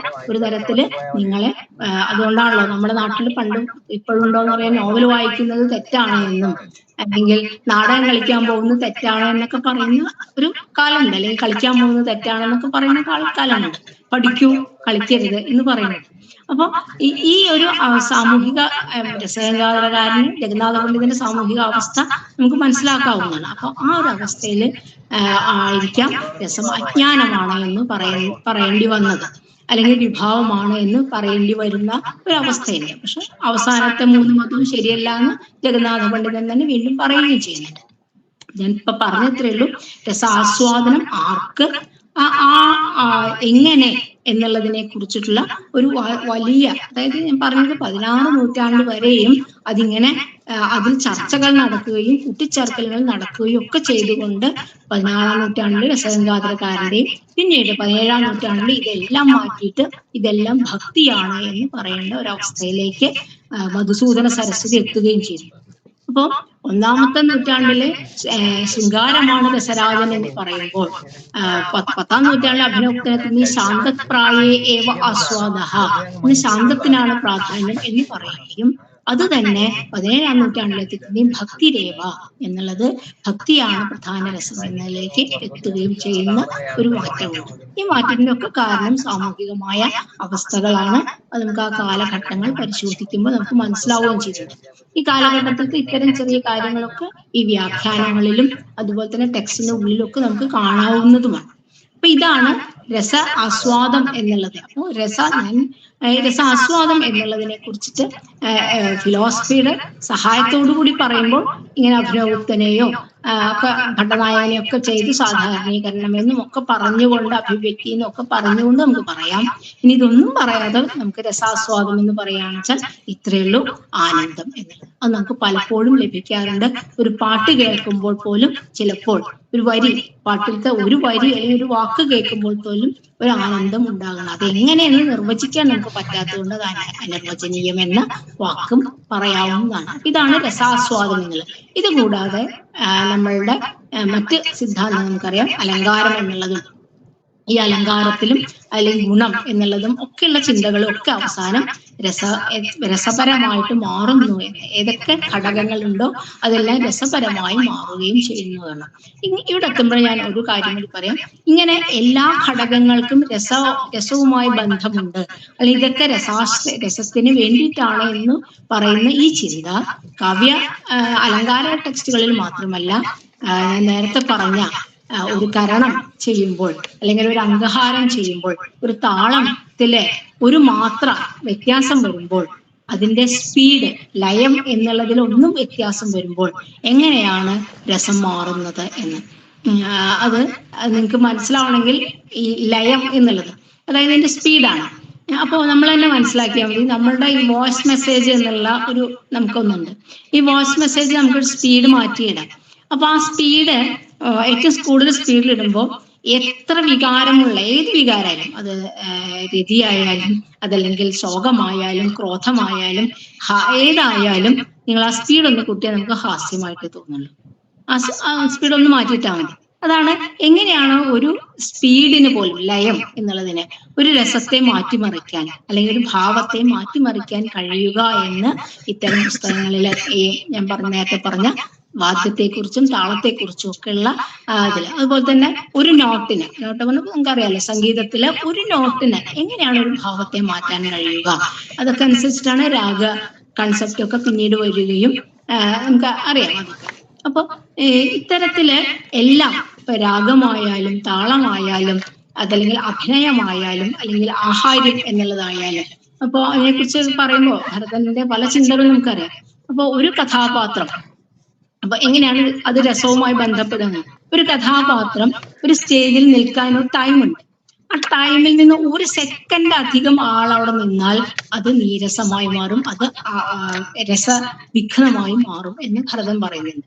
അത് നമുക്കും അറിയാം. ഇപ്പോൾ നമ്മൾ അറിയാതെങ്കിലും ഒരു സെക്കൻഡ് നമ്മളുടെ ജീവിതത്തിൽ തന്നെ നമ്മൾ നിൽക്കാൻ പാടില്ലാത്ത സ്ഥലത്ത് ഒരു സെക്കൻഡ് അധികം നിന്നാൽ മതി, അത് അവിടെ ഒരു നീരസം ഉണ്ടാക്കും. അപ്പൊ ഇത്തരത്തില് ഒരു കഥാപാത്രത്തിന്റെ പ്രവേശത്തില് അല്ലെങ്കിൽ നിഷ്ക്രമണത്തിലുണ്ടാകുന്ന ഒരു ചെറിയ ഇടവേള, ഒരു ചെറിയ സമയത്തിന് പോലും രസവുമായി ബന്ധമുണ്ട്. ഒരു ആഹാര്യത്തിന് പോലും, ഒരു നിറത്തിന് പോലും രസവുമായി ബന്ധമുണ്ട്. അപ്പൊ ഈ നിറത്തിന്റെയൊക്കെ കാര്യം പറയുമ്പോൾ ഒക്കെ ഇപ്പൊ കാലങ്ങളിൽ നമുക്ക് ഉപയോഗിക്കാവുന്നതും കൂടിയാണ്. വളരെ യാദൃശ്ചികമായിട്ട് അത്തരം അത് വളരെ യാദൃശ്ചികമായിട്ട് വരുന്നതാണ്. ഇപ്പൊ നമുക്കറിയാം നീലചിത്രം എന്നൊരു വാക്ക് മലയാളത്തിൽ എല്ലാവരും പറയുന്നത്, ബ്ലൂ ഫിലിം എന്ന് ഇംഗ്ലീഷിൽ പറഞ്ഞത്. എന്തുകൊണ്ടാണ് നീലചിത്രം എന്ന് പറഞ്ഞാൽ അതിൽ അശ്ലീലം ഉണ്ടാവുകയും മറ്റേത് രതി എന്നുള്ളത് ഉദാത്തമാവുകയും ചെയ്യുന്നത് എന്ന് നമുക്ക് സംശയം തോന്നുന്നു. അപ്പോൾ നീല എന്നുള്ള, ഞാൻ എന്റെ ഒരു ഇതിൽ ഞാൻ എപ്പോഴും പറയാറുള്ളതാണ്, നീല എന്നുള്ളതിന്റെ രസം എന്നുള്ളത് ബീഭത്സമാണ്, അറപ്പുണ്ടാക്കുന്നതാണ്. അപ്പൊ എന്തൊരു കാര്യമായാലും അത് രതി തന്നെ ശരിയല്ലാത്ത രതിയാണെങ്കിൽ അത് അറപ്പുണ്ടാക്കും. അങ്ങനെയാണത് നീലചിത്രമായി മാറുന്നത് എന്ന് വേണമെങ്കിൽ നമുക്ക് പറയാവുന്നതാണ്. അങ്ങനെ പറയണമെന്നല്ല, പറയാവുന്നതാണ്. അപ്പൊ ഞാൻ അതുപോലെ തന്നെ പറയാം, എന്തിനാണ് നടിമാര് കണ്ണിൽ ഗ്രീനിഷ് ആയിട്ടുള്ള ലെൻസ് വെച്ചുകൊണ്ട് റൊമാൻറ്റിക് ഭാഗങ്ങൾ അഭിനയിക്കുന്നത്? എന്റെ ഉത്തരം പച്ച എന്നുള്ളതിന് രതിയുമായിട്ടുള്ള ബന്ധം ഭരതമുനി പറഞ്ഞു. അങ്ങനെയൊന്നും ആവണമെന്നില്ല, പക്ഷെ അറിയാതെ അങ്ങനെ വരുന്നു. അപ്പൊ ഈ പറഞ്ഞത് ഒരു നിറത്തിന്, ഒരു ശ്രുതിക്ക്, ഒരു താളത്തിന്റെ, ഒരു ഇടയ്ക്ക് ഒക്കെ രസവുമായ ബന്ധം ഈ പറഞ്ഞ ഞാൻ ആദ്യം പറയുന്ന എല്ലാ സ്ട്രീമിലുള്ള പുസ്തകങ്ങള് ചർച്ച ചെയ്യുന്നുണ്ട് എന്നതുകൊണ്ടും ഭാരതത്തിന്റെ സൗന്ദര്യ ശാസ്ത്രം എന്നതിലെ സൗന്ദര്യം എന്താണ്, കലയിലെ സൗന്ദര്യം എന്താണ്, അല്ലെങ്കിൽ കഥയിലെ സൗന്ദര്യം എന്താണ് എന്ന് വെച്ചാൽ രസമാണ്, അത് രസമാണ് എന്ന് പറയാനാണ് ഞാൻ ആഗ്രഹിക്കുന്നത്. ബാക്കി അതിന്റെ ആ രസത്തിലേക്ക് എത്താനുള്ള വഴികളാണ് വക്രോക്തി ആയാലും അനുമാനമായാലും ധ്വനിയായാലും ഒക്കെ ഉണ്ടാവുക എന്ന് മാത്രം എന്നും കൂടി എന്ന് പറയാം. ഇനി അടുത്ത ഒരു ചെറിയൊരു വാക്കും കൂടി പറഞ്ഞു നിർത്താം. ഇത്തരം ഇപ്പൊ ഏതോ കാലത്ത് എഴുതപ്പെട്ട ഈ ടെക്സ്റ്റുകളാണ് ഇതെല്ലാം. നമ്മളിപ്പോ മലയാളികൾ നമ്മൾ പറയുന്നത് നമ്മളുടെ ജീവിതവുമായി പ്രത്യക്ഷമായി ബന്ധമൊന്നുമില്ലാത്ത ടെക്സ്റ്റുകളുമാണത്. പക്ഷെ നമ്മൾ അറിയാതെ വെറുതെ ഒന്ന് നോക്കിയാൽ ഇപ്പോഴും മലയാളത്തിലെ സൗന്ദര്യാത്മകമായ ചിന്തകളെ നമുക്ക് അടയാളപ്പെടുത്തണമെങ്കിൽ ഇതിലത്തെ കുറെ വാക്കുകൾ നമുക്ക് ഇപ്പോഴും ഉപയോഗിക്കേണ്ടി വരുന്നുണ്ട്. ഇതിൽ തന്നെ നമുക്കറിയാം, നമ്മൾ മലയാളമാണ് എന്നുള്ള പോലെയാണ് സൗന്ദര്യ ശാസ്ത്രം, ഭാരതീയ സൗന്ദര്യ ശാസ്ത്രം എന്ന് മലയാളം സ്ക്രിപ്റ്റിൽ എഴുതിയത് മലയാളമാണെന്നാണ് നമ്മൾ പറയുന്നത്. പക്ഷെ നമുക്കറിയാം സൗന്ദര്യം എന്നുള്ള വാക്കിന്റെ അർത്ഥവും അല്ലെങ്കിൽ ശാസ്ത്രം എന്നുള്ള വാക്കിന്റെ അർത്ഥം ഇതുപോലെ നമുക്ക് അഭിനയം എന്നുള്ള വാക്ക് നമ്മൾ ഉപയോഗിക്കുന്നു. നടൻ, നടി, രംഗം, അല്ലെങ്കിൽ ഇപ്പൊ ഞാൻ കഴിഞ്ഞ ദിവസം നഞ്ചമ്മ എന്നുള്ള ഒരു കലാകാരിയായിട്ട് ഇങ്ങനെ അടുത്തൊന്നിരുന്ന് സംസാരിക്കാൻ ശ്രമിച്ചപ്പോൾ ഞാൻ വളരെ സ്വാഭാവികമായിട്ട് ചോദിച്ചു, ഒരു ആദിവാസി നിങ്ങളിങ്ങനെ കൈ കൂട്ടിപ്പിടിക്കുന്ന ഇതിനെ എന്താ വിളിക്കാന്ന് ചോദിച്ചപ്പോൾ അവർ പറഞ്ഞു താളം എന്ന് തന്നെയാണ് പറയാ, വേറെ വാക്കില്ല എന്ന് പറഞ്ഞു. അപ്പൊ താളം എന്നുള്ളത്, ശ്രുതി എന്നുള്ളത്, സ്വരം എന്നുള്ളത്, രാഗം എന്നുള്ളത്, അല്ലെങ്കിൽ ഇങ്ങനെ എത്രയോ വാക്കുകള് നമുക്കിപ്പോഴും ഈ സൗന്ദര്യശാസ്ത്ര അതായത് പ്രത്യേകിച്ച് സംസ്കൃതത്തിലെ ഈ സൗന്ദര്യശാസ്ത്ര ഗ്രന്ഥങ്ങളിൽ നിന്ന് അതേ അർത്ഥത്തിൽ തന്നെ മലയാളി ഉപയോഗിക്കുന്നുണ്ട്. മലയാളത്തിൽ സംശയമില്ല. അഭിനയം എന്നൊരു വാക്ക് നമ്മൾ പറയുമ്പോൾ നമ്മൾ ആലോചിക്കുന്നില്ല ഇത് 1-ാം നൂറ്റാണ്ടിൽ BC 1 ഭരതൻ പറയുന്ന വാക്കാണ് നമുക്ക് ആലോചിക്കുകയേ വേണ്ട. അതുപോലെ ക്രോധം എന്നുള്ള വാക്ക് ഉപയോഗിക്കുമ്പോൾ അത് ഭരതൻ അന്ന് പറഞ്ഞൊരു വാക്കാണ്, നമ്മൾ ആലോചിക്കുകയേ വേണ്ട, നമുക്കറിയാം. നമ്മളത് ആലോചിക്കുന്നില്ല, അത്രയും പഴക്കമുണ്ട് ആ വാക്കിന് എന്ന് ആലോചിക്കാണ്ട് തന്നെയാണ് നമ്മൾ ഉപയോഗിക്കുന്നത്. അപ്പൊ ഇപ്പോഴും അത്തരം ഒരുപാട് വാക്കുകള് നമ്മളുടെ വ്യവഹാരത്തിനെ, അതായത് നമ്മൾ എന്ന് പറഞ്ഞാൽ മലയാളികളുടെ സൗന്ദര്യശാസ്ത്രപരമായ ഏത് വ്യവഹാരത്തിന് നമ്മൾ ഉപയോഗിക്കുന്നുണ്ട്. പക്ഷെ ഒന്നും കൂടി ഞാൻ പറയാന്ന് വെച്ചാൽ കലാത്മകമായ ഇത്തരം ചിന്തകളില് ഇതിനെങ്ങനെ കുറച്ചും കൂടി ഇതിനെ വാക്കുകളെ മാത്രമല്ല ആ ആശയങ്ങളെ കൂടി ഉൾപ്പെടുത്തിക്കൊണ്ട് നമുക്ക് എങ്ങനെ ചിന്തിക്കാം എന്നുള്ളതിനെ കുറിച്ചും കൂടി ആലോചിക്കുമ്പോഴേ ഈ അപ്ഡേഷൻ നടക്കുള്ളൂ. അല്ലെങ്കിൽ സംസ്കൃതത്തിലെ അല്ലെങ്കിൽ ഭാരതീയ സൗന്ദര്യ സംസ്കൃത ശാസ്ത്രം എന്നുള്ളത് 17-ാം നൂറ്റാണ്ടിൽ അവിടെ നിൽക്കുകയും പിന്നീട് ഒഴുകാത്തതാവുകയും ചെയ്യും. ഞാൻ പറഞ്ഞത് എന്താണെന്ന് വെച്ചാൽ ഇപ്പൊ മലയാളികൾ അല്ലെങ്കിൽ കുണ്ട്രനാച്ചി, ഞാൻ വളരെ അത്ഭുതത്തോട് പറയാണ്, കുണ്ട്രനാച്ചി താളം എന്നുള്ള താളത്തിന് മലയാളത്തിൽ ഒരു പുസ്തകത്തിലും അതിന് ലക്ഷണമില്ല. പക്ഷെ ആ സംസ്കൃതത്തിലെ താളപ്രസ്ഥാനത്തിലെ ലക്ഷണം ഉണ്ടാകുമ്പോൾ ആ നൂറ്റാണ്ട് വരെ അതിനെ സംസ്കൃതത്തില് ഈ ലക്ഷണം എഴുതി വയ്ക്കാൻ ശ്രമിച്ചിട്ടുണ്ട്. പക്ഷെ അവിടുന്ന് ഇങ്ങോട്ട് എന്ത് ചർച്ചകൾ, ഏത് തരത്തിലുള്ള സാഹിത്യ ചർച്ചകൾ ഉണ്ടായാലും അല്ലെങ്കിൽ നാട്യവുമായി ബന്ധപ്പെട്ട ചർച്ചകൾ ഉണ്ടെങ്കിലും അതിനൊന്നും രേഖപ്പെടുത്താൻ, സംസ്കൃതത്തിലേക്ക് രേഖപ്പെടുത്താൻ സംസ്കൃതക്കാർ ഒരിക്കലും തയ്യാറാവുന്നില്ല എന്നുള്ളത് കൊണ്ട് തന്നെ ഇപ്പോഴും 17-ാം നൂറ്റാണ്ടിൽ നിൽക്കുന്നു എന്ന് നമുക്ക് വേണമെങ്കിൽ പറയാം. പക്ഷേ രാധാവല്ലഭ ത്രിപാഠിയെ പോലുള്ള ആൾക്കാരൊക്കെ പുതിയ കാലത്ത് അത്തരം പുസ്തകങ്ങൾ എഴുതിയിട്ടുണ്ട്. അതെല്ലാവരിലേക്കും എത്തുകയും അതിന്റെ പ്രസക്തി നമ്മൾ ചർച്ച ചെയ്യുകയൊക്കെ ചെയ്യുമ്പോഴത്തേക്കും ഒരു കുറച്ചുകൂടി സമയം കഴിയുമായിരിക്കും. കാരണം ഒരു 20 കൊല്ലം മുമ്പെയാണ് അത് എഴുതുന്നത് എന്നുള്ളതുകൊണ്ട്. അപ്പൊ ഞാൻ പറയുന്ന ഇത്രേ ഉള്ളൂ, ഇത് ഒരു ഒഴുകുന്ന ഒരു ഇതായിരുന്നു 17-ാം നൂറ്റാണ്ട് വരെ ഇത് ഒഴുകുന്ന ഒരു പ്രവാഹമായിരുന്നു എങ്കിൽ 17-ാം നൂറ്റാണ്ടിന് ശേഷം അത് ഒഴുകുന്നില്ല. പക്ഷെ അതിന് എടുത്തുപയോഗിക്കുക മാത്രമാണ് ചെയ്യുന്നത്. അങ്ങനെ എടുത്തുപയോഗിക്കുമ്പോൾ പലപ്പോഴും അത് തെറ്റായ രീതിയിൽ ഉപയോഗിക്കാനും നമുക്ക് സാധ്യതകൾ ഉണ്ട് എന്നുള്ളത് കൊണ്ട് പ്രത്യേകിച്ച് മലയാളത്തിലെ ഈ കലകളുമായി ബന്ധപ്പെട്ട് സൗന്ദര്യശാസ്ത്ര അന്വേഷണങ്ങൾ പലപ്പോഴും സംസ്കൃത ടെക്സ്റ്റുകളിലാണ് എത്തുന്നത് എന്നുള്ളത് കൊണ്ടും അത്തരം പുസ്തകങ്ങളൊന്നും മലയാളത്തിലേക്ക് ട്രാൻസ്ലേറ്റ് ചെയ്യുന്നത് വളരെ കുറവാണ്. ആകെ അഭിനയദർപ്പണമോ അങ്ങനെയുള്ള ഏതോ ഒന്ന് ബൃഹദ്ദേശി പോലുള്ള 1-2 പുസ്തകങ്ങളെ മലയാളത്തിലേക്കുള്ളൂ. ബാക്കി പുസ്തകങ്ങളൊന്നും മലയാളത്തിലില്ല. ഇഷ്ടംപോലെ പുസ്തകങ്ങളാണ്. ആ പുസ്തകങ്ങളൊന്നും മലയാളത്തിലില്ല. അപ്പോൾ ആ മലയാളത്തിലേക്ക് അത് ആക്കുമ്പോൾ മാത്രമാണ് മലയാളികളായ നർത്തകികൾക്ക് അതിനെ വൃത്തിയായി ഉപയോഗിക്കാൻ പറ്റുകയും ചെയ്യുക എന്ന് മാത്രം പറഞ്ഞുകൊണ്ട്, ഇത് എവിടെ എത്തിയിട്ടില്ല എന്ന് എനിക്കറിയാം. എന്തെങ്കിലും ഇതിനെക്കുറിച്ച് അഭിപ്രായം പറയണമെങ്കിൽ എനിക്കും കൂടി അത് ഉപയോഗമാകും. കാരണം ഇത്തരം സിദ്ധാന്തങ്ങളെ സംസ്കൃതത്തിൽ പഠിച്ചുകൊണ്ടിരിക്കുകയും ഞാനിങ്ങനെ പുറത്ത് പരതുകയും ചെയ്യുന്ന ഒരാളായതുകൊണ്ട് തന്നെ നിങ്ങളെപ്പോലുള്ളവരുടെ ചിന്ത എനിക്ക് ഉപകാരമാകും. അപ്പൊ ഈ പ്രഭാഷണത്തില് എനിക്ക് എന്തെങ്കിലും ഉപകാരം ആകട്ടെ എന്ന് കൊണ്ടാണ് ഞാൻ ഇതിനെ പങ്കെടുത്തത്. എന്തെങ്കിലും ചർച്ചകൾ ഉണ്ടെങ്കിൽ ചർച്ച ചെയ്യാം. ചോദ്യങ്ങൾ ചോദിക്കാം. ഉത്തരം എനിക്കറിയണമെന്നില്ല. പക്ഷെ ഞാൻ ഉത്തരം അന്വേഷിക്കുക തന്നെ ചെയ്യുകയും ചെയ്യും. എന്തായാലും സമയം എന്നുള്ളത് പ്രധാനമായതുകൊണ്ട് 8:10 അതുകൊണ്ട് ഞാൻ അവിടെ നിർത്തുകയാണ്. ടീച്ചർ നിർത്തട്ടെ? Teacher okay teacher. വളരെ സന്തോഷം ടീച്ചർ. വളരെ ലളിതമായി അനർഗളമായി ടീച്ചർ സംസാരിച്ചു. അപ്പൊ ഇനി ഇത് ശ്രോതാക്കളുടെ ഊഴമാണ്. ഇതില് അധ്യാപകരുണ്ട്, ഗവേഷകരുണ്ട്, PG വിദ്യാർത്ഥികളുണ്ട്, പുറത്തു നിന്നുള്ള ആളുകളും ഉണ്ട്.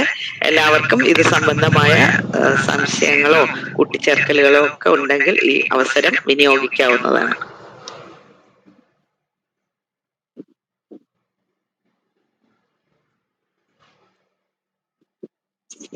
ചോദ്യങ്ങള് ചോദിക്കുകയോ ടൈപ്പ് ചെയ്ത് ഇടുകയോ ആവാം.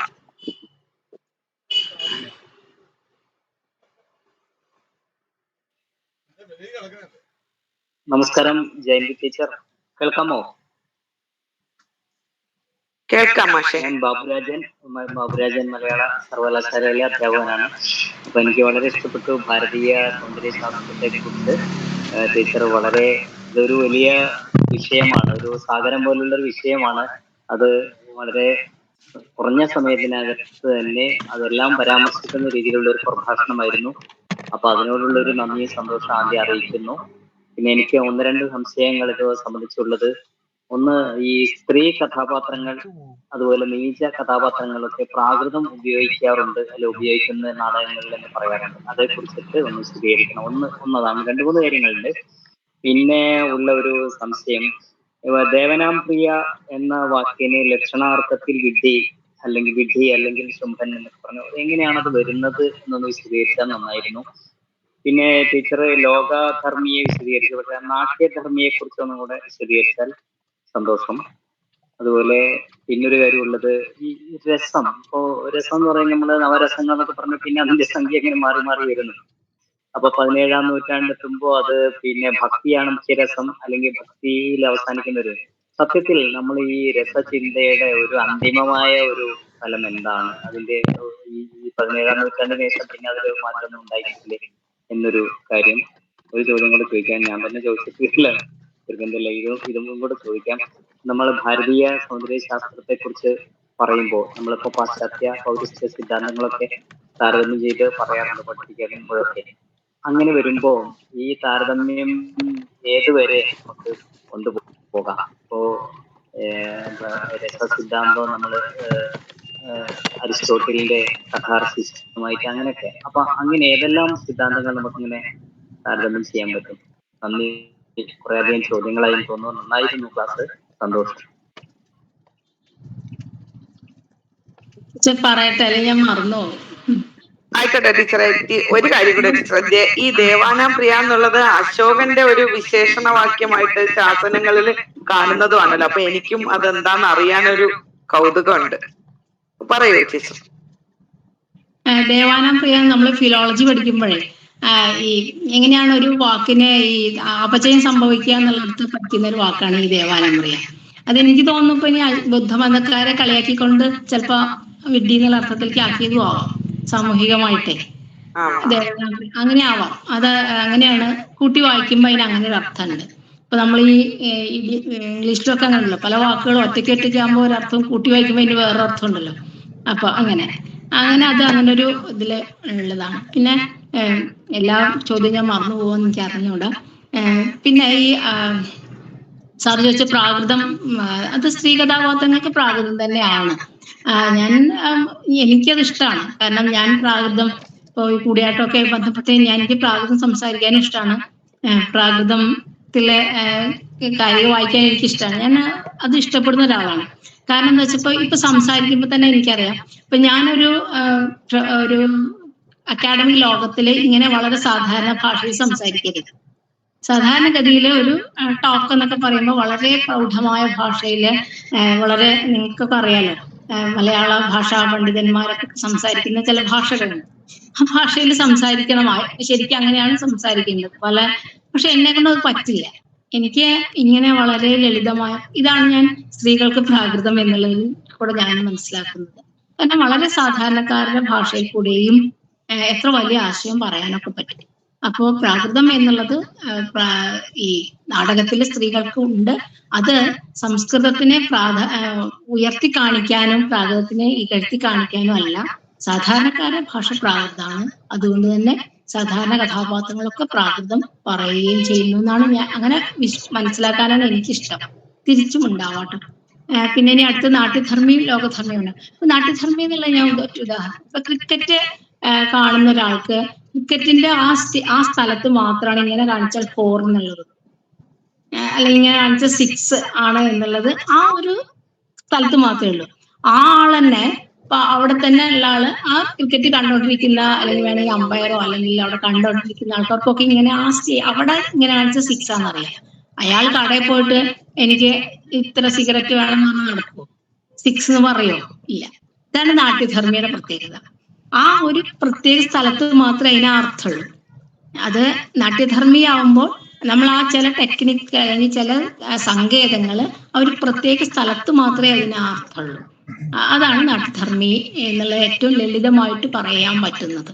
അപ്പൊ ആ നാട്യത്തിന്റെ പ്രത്യേക കോണ്ടെക്സ്റ്റിൽ മാത്രം, അല്ലെങ്കിൽ ആ ഏതെങ്കിലും പ്രത്യേക പെർഫോമൻസിൽ എന്ന് വെച്ചാൽ ഒരു കലാരൂപത്തില് അവർക്ക് ചില സങ്കേതങ്ങൾ ഉണ്ടാവും. ആ സങ്കേതങ്ങളെയാണ് നമ്മൾ നാട്യധർമ്മി എന്നുള്ളത് കൊണ്ട് ഉദ്ദേശിക്കുന്നത് പ്രധാനമായിട്ട്. പക്ഷെ എല്ലാത്തിനും വ്യത്യാസം കേട്ടോ. ആഹാരത്തിൽ എങ്ങനെ നാട്യധർമ്മി വരാം, വാചികത്തിൽ എങ്ങനെയൊക്കെ വിശദമായിട്ട്, ഇതൊക്കെ എല്ലാവരും ഒന്ന് വായിക്കേണ്ടതാണ്. അങ്ങനെ വളരെ വിശദമായിട്ട് നാട്യശാസ്ത്രത്തിൽ പറയുന്നുമുണ്ട്. അത് ഒന്നായി. പിന്നെ ഇപ്പൊ 2 ചോദ്യമായി. ഇനി വേറൊരു ചോദ്യം എനിക്ക് തോന്നുന്നു, രസം എന്നുള്ളതിനെ കുറിച്ചിട്ടുള്ള ഇത് ഭക്തിയിലേക്ക് ഇത് സാമൂഹിക അവസ്ഥയിലാണ്. അതായത് എനിക്ക് തോന്നുന്നു നമ്മുടെ കലാരൂപങ്ങൾ കൂടെ മാത്രം ഒരു 11ാം നൂറ്റാണ്ടാകുമ്പോഴത്തേക്കും ഭക്തി പ്രസ്ഥാനം എത്തുകയും കൃഷ്ണഭക്തിക്ക് പ്രാധാന്യം കൊടുക്കുകയും ചെയ്യുന്ന ഒരു അവസ്ഥ നമ്മുടെ കലാരൂപങ്ങൾക്കൊക്കെ ഉണ്ടായിരുന്നു. കേരളത്തിലത്തെ എല്ലാ അല്ലെങ്കിൽ ഇന്ത്യയിലത്തെ മൊത്തം കലാരൂപങ്ങൾ എടുത്താൽ കൃഷ്ണഭക്തിക്ക് പ്രാധാന്യം കൊടുക്കുന്നുണ്ട്. ഇങ്ങനെയാണ് അത് കാണുമ്പോൾ അവസാനിക്കേണ്ടത് ഭക്തിയിലാണ് എന്നുള്ളത്. സാമൂഹികമായ ഒരു അരക്ഷിതാവസ്ഥയിലാണ് ഭക്തി ഉയരുക. എപ്പോഴും അതെ, ജ്ഞാനം ഭക്തി 2 എണ്ണമാണ്. അപ്പൊ ജ്ഞാനം എന്നുള്ളത് സാമൂഹികമായ സുരക്ഷിതാവസ്ഥയിലാണ് ജ്ഞാനം ഉയരുകയും അരക്ഷിതാവസ്ഥയിൽ ഭക്തി ഉയരുകയും ചെയ്യും. നമ്മളുടെ ഇന്ത്യയിലത്തെ അവസ്ഥ നോക്കിയാൽ അറിയാം, ആ കാലങ്ങളിലത്തെ ഇവിടുത്തെ അവസ്ഥയിൽ സാമൂഹികമായ ഒരു അരക്ഷിതാവസ്ഥയിലാണ് എല്ലാവരും ഭക്തന്മാരായി തീരുക. അത് ആരുടെ ആയാലും. അപ്പോൾ നമ്മളുടെ ഒഫീഷ്യൽസിലെ നമ്മുടെ ഉയർന്ന ഉദ്യോഗസ്ഥനെ ഭക്തിപൂർവ്വം നോക്കുന്നത് അവരുടെ അരക്ഷിതത്വം നമ്മളുടെ പ്രവൃത്തിയിൽ ഉണ്ടാവണം. നമ്മൾക്ക് നമ്മൾക്ക് ആ പ്രശ്നമില്ലെങ്കിൽ അവിടെ ജ്ഞാനമാണ് നിൽക്കുക, അല്ലെങ്കിൽ ഭക്തി ഉണ്ടാവും. ആ ഭക്തി ഉണ്ടാവുന്നൊക്കെ നമുക്ക് പലർക്കും നമ്മൾ കണ്ടിട്ടുണ്ടല്ലോ. ഒരാൾ വരുമ്പോഴത്തേക്ക് എത്ര പേരാണ് അനുഗമിക്കാൻ? അത് ഭക്തന്മാരാണ്. അപ്പോൾ ഇതാണ് ഭക്തി കൂടാനുള്ള ഭക്തിയാണ് യഥാർത്ഥത്തിൽ ആസ്വദിക്കേണ്ടത് എന്നതിലേക്ക് മധുസൂദന സരസ്വതിയെ കൊണ്ട് പറയിപ്പിച്ചത്. പിന്നെ അവിടെ നിന്ന് ഇങ്ങോട്ട് ചലിച്ചിട്ടില്ലേ എന്നുള്ള ചോദ്യത്തില് അത് മധുസൂദന സരസ്വതിയോട് കൂടി അവസാനിക്കുകയും പിന്നീട് നമ്മൾ വീണ്ടും നമ്മളുടെ കലാരൂപങ്ങളൊക്കെ എടുത്താലും വീണ്ടും ശൃംഗാരം അല്ലെങ്കിൽ വീരം എന്നുള്ളതിലേക്ക് മാറിപ്പോവുകയും ചെയ്യും. ആ രണ്ട് രസങ്ങൾക്കാണ് ഇവിടെ ആസ്വാദകർ ഏറ്റവും കൂടുതലുള്ളത്. കരുണത്തിനും പിന്നീട് ഉണ്ടാവുകയും ചെയ്തു. അങ്ങനെയാണ് അതിൻ്റെ ഒരു മാറ്റം. ഇനി അടുത്ത മാഷ് ചോദിച്ചത് താരതമ്യ സാഹിത്യം. എന്നെ സംബന്ധിച്ചിടത്തോളം താരതമ്യം എന്നുള്ളത് പ്രത്യേകിച്ച് ഞാൻ എപ്പോഴും മനസ്സിലാക്കുന്നത് നമ്മുടെ കലാരൂപങ്ങളായാലും നമ്മുടെ സാഹിത്യ രൂപങ്ങളായാലും നമ്മുടെ ഫിലോസഫി ആയാലും കുറെയൊക്കെ തെറ്റിദ്ധരിപ്പിക്കാൻ ഈ വിദേശ പ്രത്യേകിച്ച് യൂറോപ്പ് കേന്ദ്രിതമായ ചില ആൾക്കാർക്ക് പറ്റിയിട്ടുണ്ട്. ഉദാഹരണം ഞാൻ പറയാം, രസം എന്നുള്ള വാക്കിനെ അവരെങ്ങനെയൊക്കെ വ്യാഖ്യാനിച്ചാലും നമുക്ക് വെള്ളം എന്നുള്ള അർത്ഥമുള്ള രസം, അതല്ലെങ്കിൽ നമുക്കൊരു ഡിഷായിട്ടുള്ള രസം, നമ്മുടെ ആസ്വാദനത്തിലെ രസം, ഇത് മലയാളിക്ക് മനസ്സിലാവുന്നത് പോലെ എങ്ങനെയാണ് ഒരു വിദേശിക്ക് മനസ്സിലാവില്ല. അതുപോലെ അവർ ആത്മാവെന്നുള്ള ശബ്ദം വേണ്ടാത്ത ഫിലോസഫിക്കലായ എല്ലാത്തിലും കൊണ്ടിട്ട് ആത്മാ എന്നൊരു ശബ്ദത്തിനെ പ്രയോഗിച്ച് അത്തരത്തിലൊരു ഹൈറ്റ് കൊടുക്കുകയാണ്. അത്രയും അങ്ങനെയൊന്നും കൊടുക്കേണ്ട ഒരു ആവശ്യമില്ല. നമുക്കറിയാം, നമ്മൾ ക്ലാസ്സിലിരിക്കുമ്പോൾ അല്ലെങ്കിൽ നമ്മൾ പഠിപ്പിക്കുമ്പോഴായാലും നമ്മുടെ ക്ലാസ്സിലിരിക്കുന്ന കുട്ടികളെ അറിയാണ്ട് ഒരു സെക്കൻഡ് പുറത്തു പോയിട്ട് എവിടെയോ പോയിട്ട് വരും. ആ പോയി വന്നാൽ നമുക്ക് അവരുടെ കണ്ണിൽ നോക്കിയാൽ അറിയാം അവരെവിടെ പോയി. ആ പോയി വന്നു കഴിഞ്ഞാൽ ആ സെക്കൻഡ് ആ കുട്ടി പെട്ടെന്ന് അടുത്തുള്ള ആൾക്കാരെ നോക്കുകയും സ്വന്തം ഒന്ന് ശരിയായിട്ടിരിക്കുകയും ചെയ്യും. കാരണം ഞാൻ എവിടെ പോയി എന്ന് എനിക്ക് അറിയാലോ എന്നുള്ളതാണ്. അപ്പൊ ആ പോകുന്നൊരു സാധനമുണ്ട്. ആ സെക്കൻഡില് ക്ലാസ്സിൽ പറഞ്ഞ കാര്യം ആ കുട്ടി കേട്ടിട്ടുണ്ടാവില്ല, മനസ്സിലാക്കിയിട്ടുണ്ടാവില്ല. കാരണം എവിടെയോ പോയി വന്നു. പോയത് ശരീരമല്ല, വേറെന്തോ പോയി വന്നു.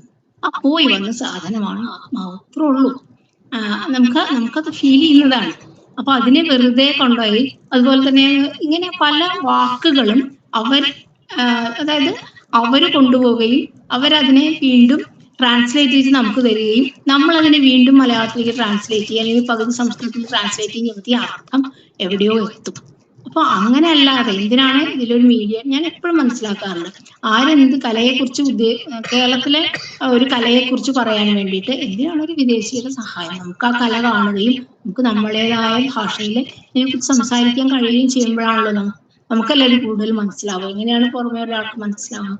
അതാണ് ഇത്തരം ഈ സംസ്കൃതത്തിലെ ഇതുമായിട്ടുള്ള താരതമ്യത്തിൽ പല സ്ഥലത്തും പറ്റിയിട്ടുണ്ട്. പല സ്ഥലത്തും വക്രോക്തി അതിനെയൊക്കെ ട്രാൻസ്ലേറ്റ് ചെയ്ത് വേറെ തരത്തിലേക്ക് ആക്കുന്നു, അല്ലെങ്കിൽ അതിനെയൊക്കെ വേറെ തരത്തിൽ പഠിക്കുന്നു. ഇപ്പൊ സാറ് പറഞ്ഞ കഥാസിസ് എന്നുള്ള സാധനം തന്നെ, സാധാരണീകരണം കഥാസിസ് എങ്ങനെയാണ് ഒരു മാവ് പോലെ ആവുമെന്ന് എനിക്ക് അറിഞ്ഞുകൂടാ.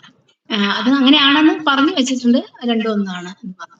പക്ഷെ അത് എന്താണ് എന്നുള്ളത് മനസ്സിലാക്കുമ്പോൾ അതിൽ വ്യത്യാസമുണ്ട്. അത് തന്നെ സാധാരണീകരണം ഭട്ടനായകനും അഭിനവത്തിനും പറയുമ്പോഴും ചെറിയ വ്യത്യാസങ്ങൾ അതിലുണ്ട് എന്ന് നമുക്ക് നേരിട്ട് മനസ്സിലാക്കാവുന്നതാണ്. അപ്പൊ അതാണ് അതിൻ്റെ ഒരു. പിന്നെ ഇത്രയാണ് ചോദിച്ചതെന്നാണ്. ഇനി ഏതോ ഒരു ചോദ്യം കൂടി ഉണ്ടായിരുന്നു, മറന്നുപോയി. പക്ഷെ ഒരെണ്ണം കൂടി ഉണ്ടായിരുന്നല്ലോ അല്ലെ? ഒരു ചോദ്യം കൂടി ചോദിച്ചു. അത്രേ ഉള്ളൂ. അല്ല,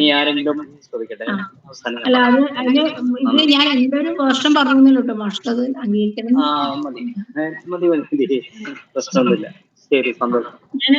എനിക്ക് എപ്പോഴും ഉള്ളതെന്ന് വെച്ചാൽ ഈ സംസാരിക്കുന്നതിനുള്ള ഒരു സംസ്കൃതത്തിലും മലയാളത്തിലുള്ള ആൾക്കാർക്ക് ഒരുമിച്ച് സംസാരിക്കാൻ എന്താണ് ബുദ്ധിമുട്ടെന്ന് എനിക്ക് പലപ്പോഴും തോന്നാറ്. അതിന്റെ ഒരു ബുദ്ധിമുട്ട് അനുഭവിക്കണ്ടേ. കാരണം സംസ്കൃതം പഠിക്കുന്നവരൊക്കെ മലയാളികളാണ്. ഇവിടെ കേരളത്തിലെ മലയാളികൾക്കാണ് ഇത് ഇങ്ങനെ ചിന്തിക്കാൻ പറ്റുള്ളൂ. ഒരു ഉത്തരേന്ത്യൻ സംസ്കൃതക്കാരൻ അങ്ങനെ ആവില്ല ചിന്തിക്കാൻ. പക്ഷെ കേരളത്തിൽ മലയാളത്തിലെ കാര്യങ്ങൾ കാണുകയും കഥകളി കാണുകയും മോഹിനിയാട്ടം കാണുകയും കേരളത്തിൽ ജീവിക്കുകയും ചെയ്യുന്ന ഒരാൾക്ക് ഈ സിദ്ധാന്തങ്ങൾ കുറച്ചും കൂടി വേഗം മനസ്സിലാവും. അതൊരു ഉത്തരേന്ത്യൻ സംസ്കൃത പണ്ഡിതന് മനസ്സിലാവുന്നതിനേക്കാൾ കേരളത്തിലെ ഒരു മലയാളിക്ക് മനസ്സിലാവും. ഇനി ഉണ്ടോ അല്ലത്? മറ്റു ചോദ്യങ്ങൾ എന്തെങ്കിലും ഉണ്ടോ സ്റ്റുഡൻസിന്റെ ഭാഗത്തുനിന്ന്?